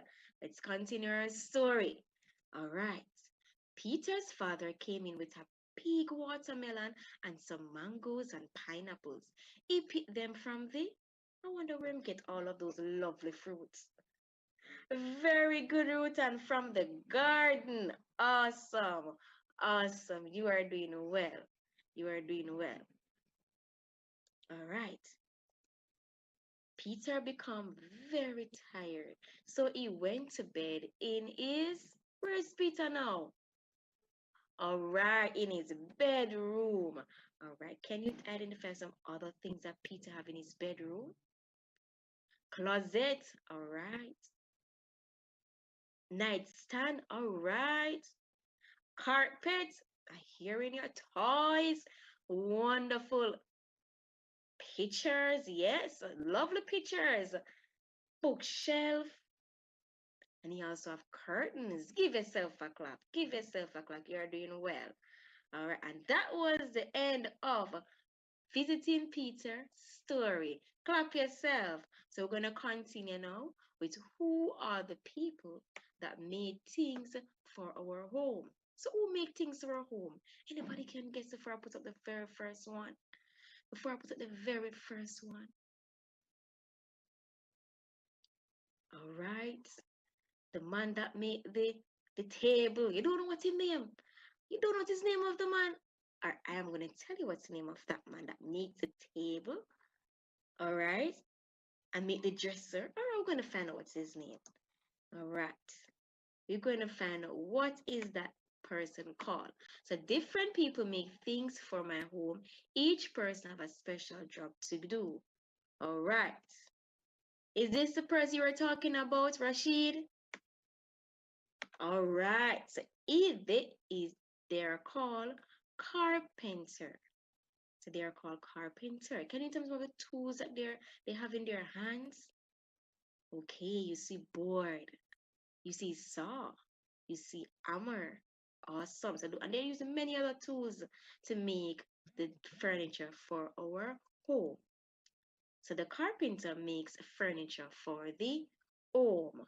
Awesome. So very good, Rashid. Now that you know the name of the person that made the furniture, you're able to tell us now. All right. And next time. So the carpenter is the one that made what you said, table and dresser. He is there called the carpenter. So these are some examples of furniture that we can find in our home. So we have table. Yes, we have cupboard. And we also have dresser. So the carpenter will make our table, our cupboard, and our dresser. Anything else you think the carpenter can make? The bed, yes. Anything else? The closet, of course. Very good, very good. All right. Can you tell me what is this person's job? Awesome. She's a dressmaker. So the dressmaker makes things for the home as well. Can you tell me some of the things that you think dressmaker can make for the home? Very good. She can make curtains. All right, very good. She can make curtains. What else can she make? She can make sheets. Very good. Anything else? Cushions. Very good. Very good. Can I get one more? Pillows. Yes, and she can also make her clothes. Yes. So the dressmaker also made things for the home. Let's see who else we have there. Anybody know who is this? He is a what? Builder. All right. Anybody know the correct name that we call the builder? Anybody? All right. So let's tell you. He's called a mason. Yes. A mason. Can you spell the word mason for me? M-A-S-O-N. Mason. Very good. All right. So the mason build the houses. Yes. There's a mason build mommy and daddy house, grandma house, uncle house, cousin house. Mason build the houses. All right. All right. Let's see what else we have here. Anybody know who he is? Very good. A plumber. Very good. What's the plumber job? Awesome. I heard to fix the pipe. They also install. So the plumber installs and fix pipes in the home. The plumber installs and fix pipes in the home. So these persons are very, very, very important. They make things for the home. All right, so we're going to do some activity now. You're going to identify the rooms in the pictures and you're going to make sentences with them. So I'm going to point on this one. Can you tell me where are the boys? Very good. They're in the bedroom. Can you make a sentence? Very good. The children are lying down in the bedroom. Awesome. Can you tell me where are the boys and girl?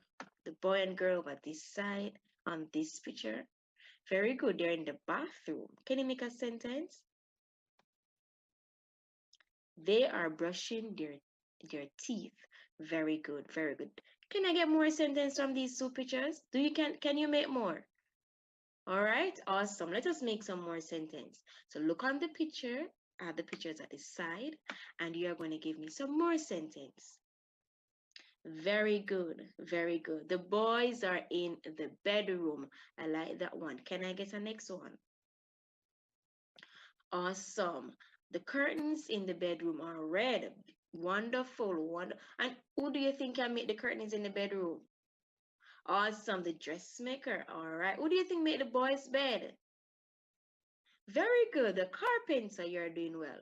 And number 3, there is a picture of a rocket on the bedroom wall. Awesome. Great sentence, Jonathan. Great sentence. Awesome. All right. Can we get some more sentence? Can we get some sentence about the picture down the bottom in the bed, in the bathroom?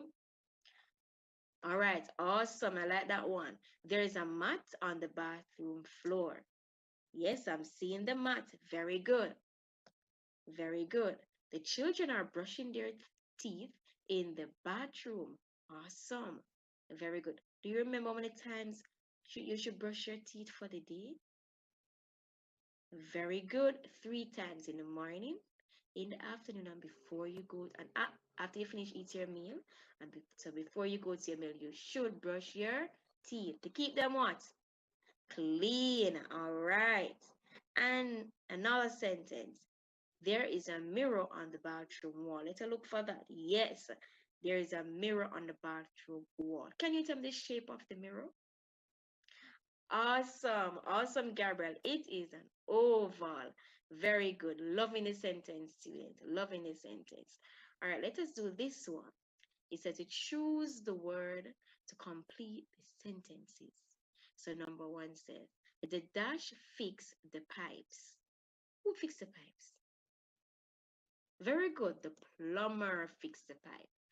Number two, Miss Pat sews clothes and curtains. She is a awesome dressmaker. My bed and dresser is made by a wonderful Rashid carpenter. And the last one, the dash builds lovely houses. Mason, wonderful. Give yourself a clap. Wonderful, wonderful. All right. So let's read. We're going to read a little thing about finding things in the home. So it says, you can view things in the home by where you find them. In our home, we have different rooms. For example, the bedroom. The bedroom is where we sleep. The bed can be found in the bedroom. There are people who make different things for the home. Example, the carpenter, he makes the furniture. The dressmaker, she sews and she will make curtains and what else? Very good, and sheets. And the mason build houses, and the plumber fix pipes or installs pipe. All right, boys and girls, this is the end of our integrated study session on finding things in our home and who made them. See you next time. Bye. Jamaica, I can help you protect our citizens. Jamaica Eye will play a part in increasing your public safety. Jamaica Eye is part of an island-wide network of camera surveillance systems designed to increase the safety of you, our citizens. If you have a camera system outside your home or office facing a public space, log on to jamaicaeye.gov.jm today. Jamaica Eye, we're all connected. The Ministry of National Security, creating a safer and prosperous Jamaica. Overtake and bring back everything. Bask in the awesome Word of God and the life-changing experience of fellowship. Bask in the revival time, 8 a.m. on Sundays, right here on the People's Station.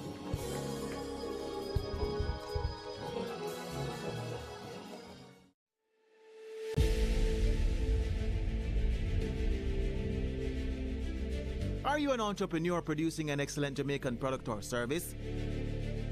Did you know you can earn hard currency and more significant returns by exporting? Contact the Ministry of Industry, Investment and Commerce to help propel your business along the export lane. Everything you can produce, the Jamaicans overseas want it. We're not going to get rich by just bringing down the debt. We're going to get rich by exporting a lot more. So grow exports, create job opportunities, drive economic growth through exports to make Jamaica a richer and much more prosperous country.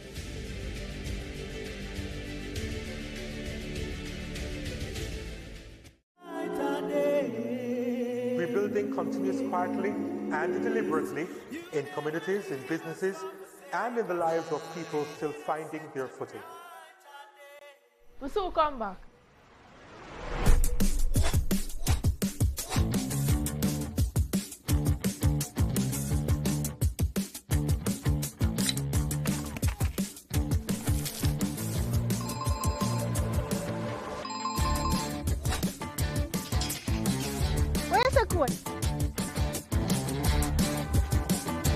Okay guys, I used to do track and field, but I'm not in the football business anymore. I'm Sammy Bad.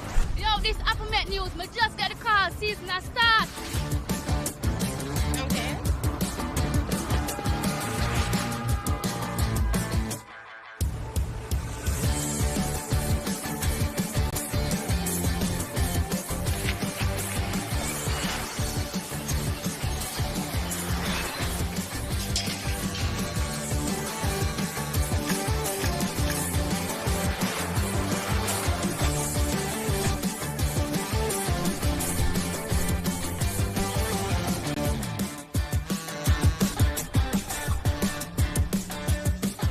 Hello? Where say? League start? Or soon come?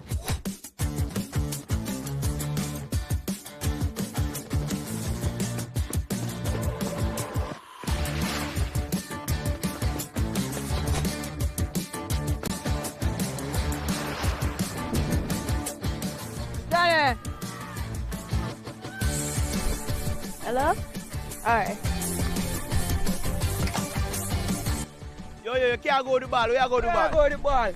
Oh, sorry.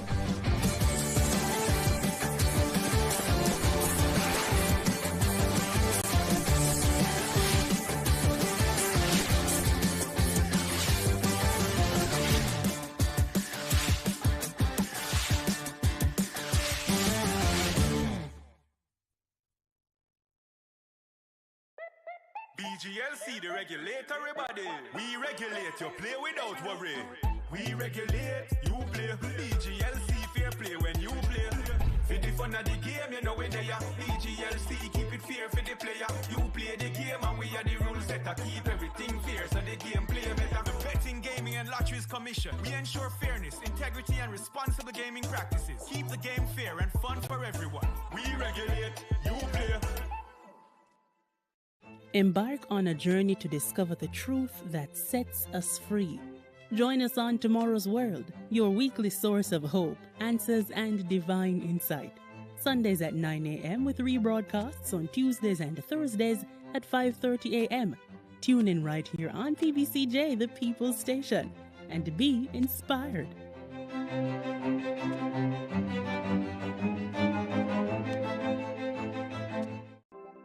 Jamaica, I can help you protect our citizens. Jamaica Eye will play a part in increasing your public safety.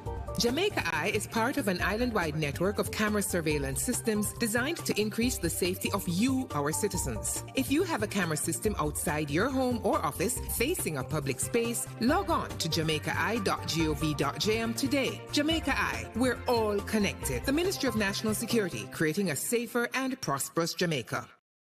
The following is brought to you by the Office of the Prime Minister. To fight crime and violence in your country, your government has invested over $9.7 billion into national security systems. This includes the construction and renovation of dozens of police stations, the acquisition of critical security equipment such as patrol vessels and police vehicles, the recruitment and training of more police officers, and the build-out of the Jamaica Defense Force. Your government is investing in your safety. We are building Jamaica. The proceeding was brought to you by the Office of the Prime Minister. Welcome to PBCJ's coverage of the Lower House. I'm Simone Absalom Gale. The session will start with prayers, followed by a roll call of those in attendance. This is usually followed by questions and answers to questions, statements by ministers, items under public business, and private members' motions. But before we begin, let's try a parliamentary trivia question. True or false? Under Chapter 2 of the Jamaican Constitution, persons born in Jamaica and persons born outside Jamaica of Jamaican parents have an automatic right to Jamaican citizenship. Get the answer at the end of this introduction. In this session's agenda, under government business, a bill entitled An Act to Establish a Regulatory Framework for Shared Communities to allow oversight by the Real Estate Board for the use of and operation of common property, to provide for the regulation of the rights and obligations of proprietors and for connected matters, will be read a second time. The Minister of Science, Energy, Telecommunications and Transport, Daryl Vaz, is down to move the Shipping Prevention of Garbage Pollution Regulations 2026 resolution and the Shipping Prevention of Garbage Pollution Regulations 2026, which were laid on the table of the House on March 10th, 2026, are to be affirmed.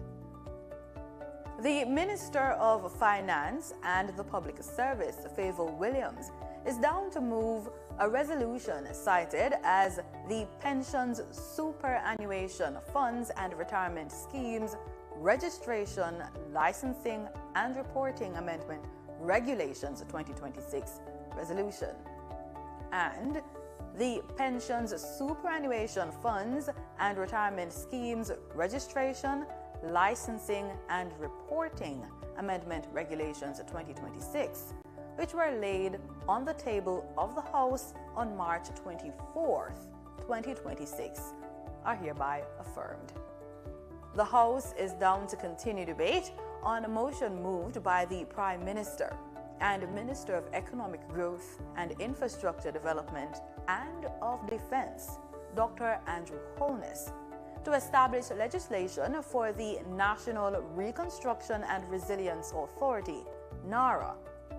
The bill should make provision for the management and implementation of the post-disaster reconstruction and resilience efforts consequent on the passage of Hurricane Melissa. And that's what's on the agenda. It should be noted that elements of the day's agenda can be changed or moved. But before we go, here are a few things you should bear in mind if you plan to attend the session at Gordon House. No visitor shall create any act of disorder within the precincts of the House. No visitor shall be admitted to the House without first obtaining an admission card. Visitors who remain within the precincts of the House during a suspension of the session are asked to keep silent. No photography, videography, or sketching of the proceedings is allowed unless so authorized by the presiding officer. And there should be no smoking inside the parliamentary building. It's almost time to go to the main event, but before that, let's get the answer to the trivia question. We asked, true or false? Under Chapter 2 of the Jamaican Constitution, persons born in Jamaica and persons born outside of Jamaica of Jamaican parents have an automatic right to Jamaican citizenship. It's true. It says so in the Jamaican Nationality Act. You're able to work without a work permit under this act, vote in general and local government elections, receive social benefits and get access to government programs, duty-free allowance from customs and at the airport. Every country has their own laws on whether or not a person can hold citizenship in 2 or more countries. Jamaica accepts dual nationals. Persons interested in becoming citizens of Jamaica should first check to see if their country allows for dual nationality. Now, there are several categories of citizenship. These include citizenship in case of doubt, citizenship by descent, citizenship by marriage, registration of Commonwealth nationals, and naturalization. You can learn so much more about this by contacting the Passport, Immigration and Citizenship Agency, PICA. Now over to the proceedings.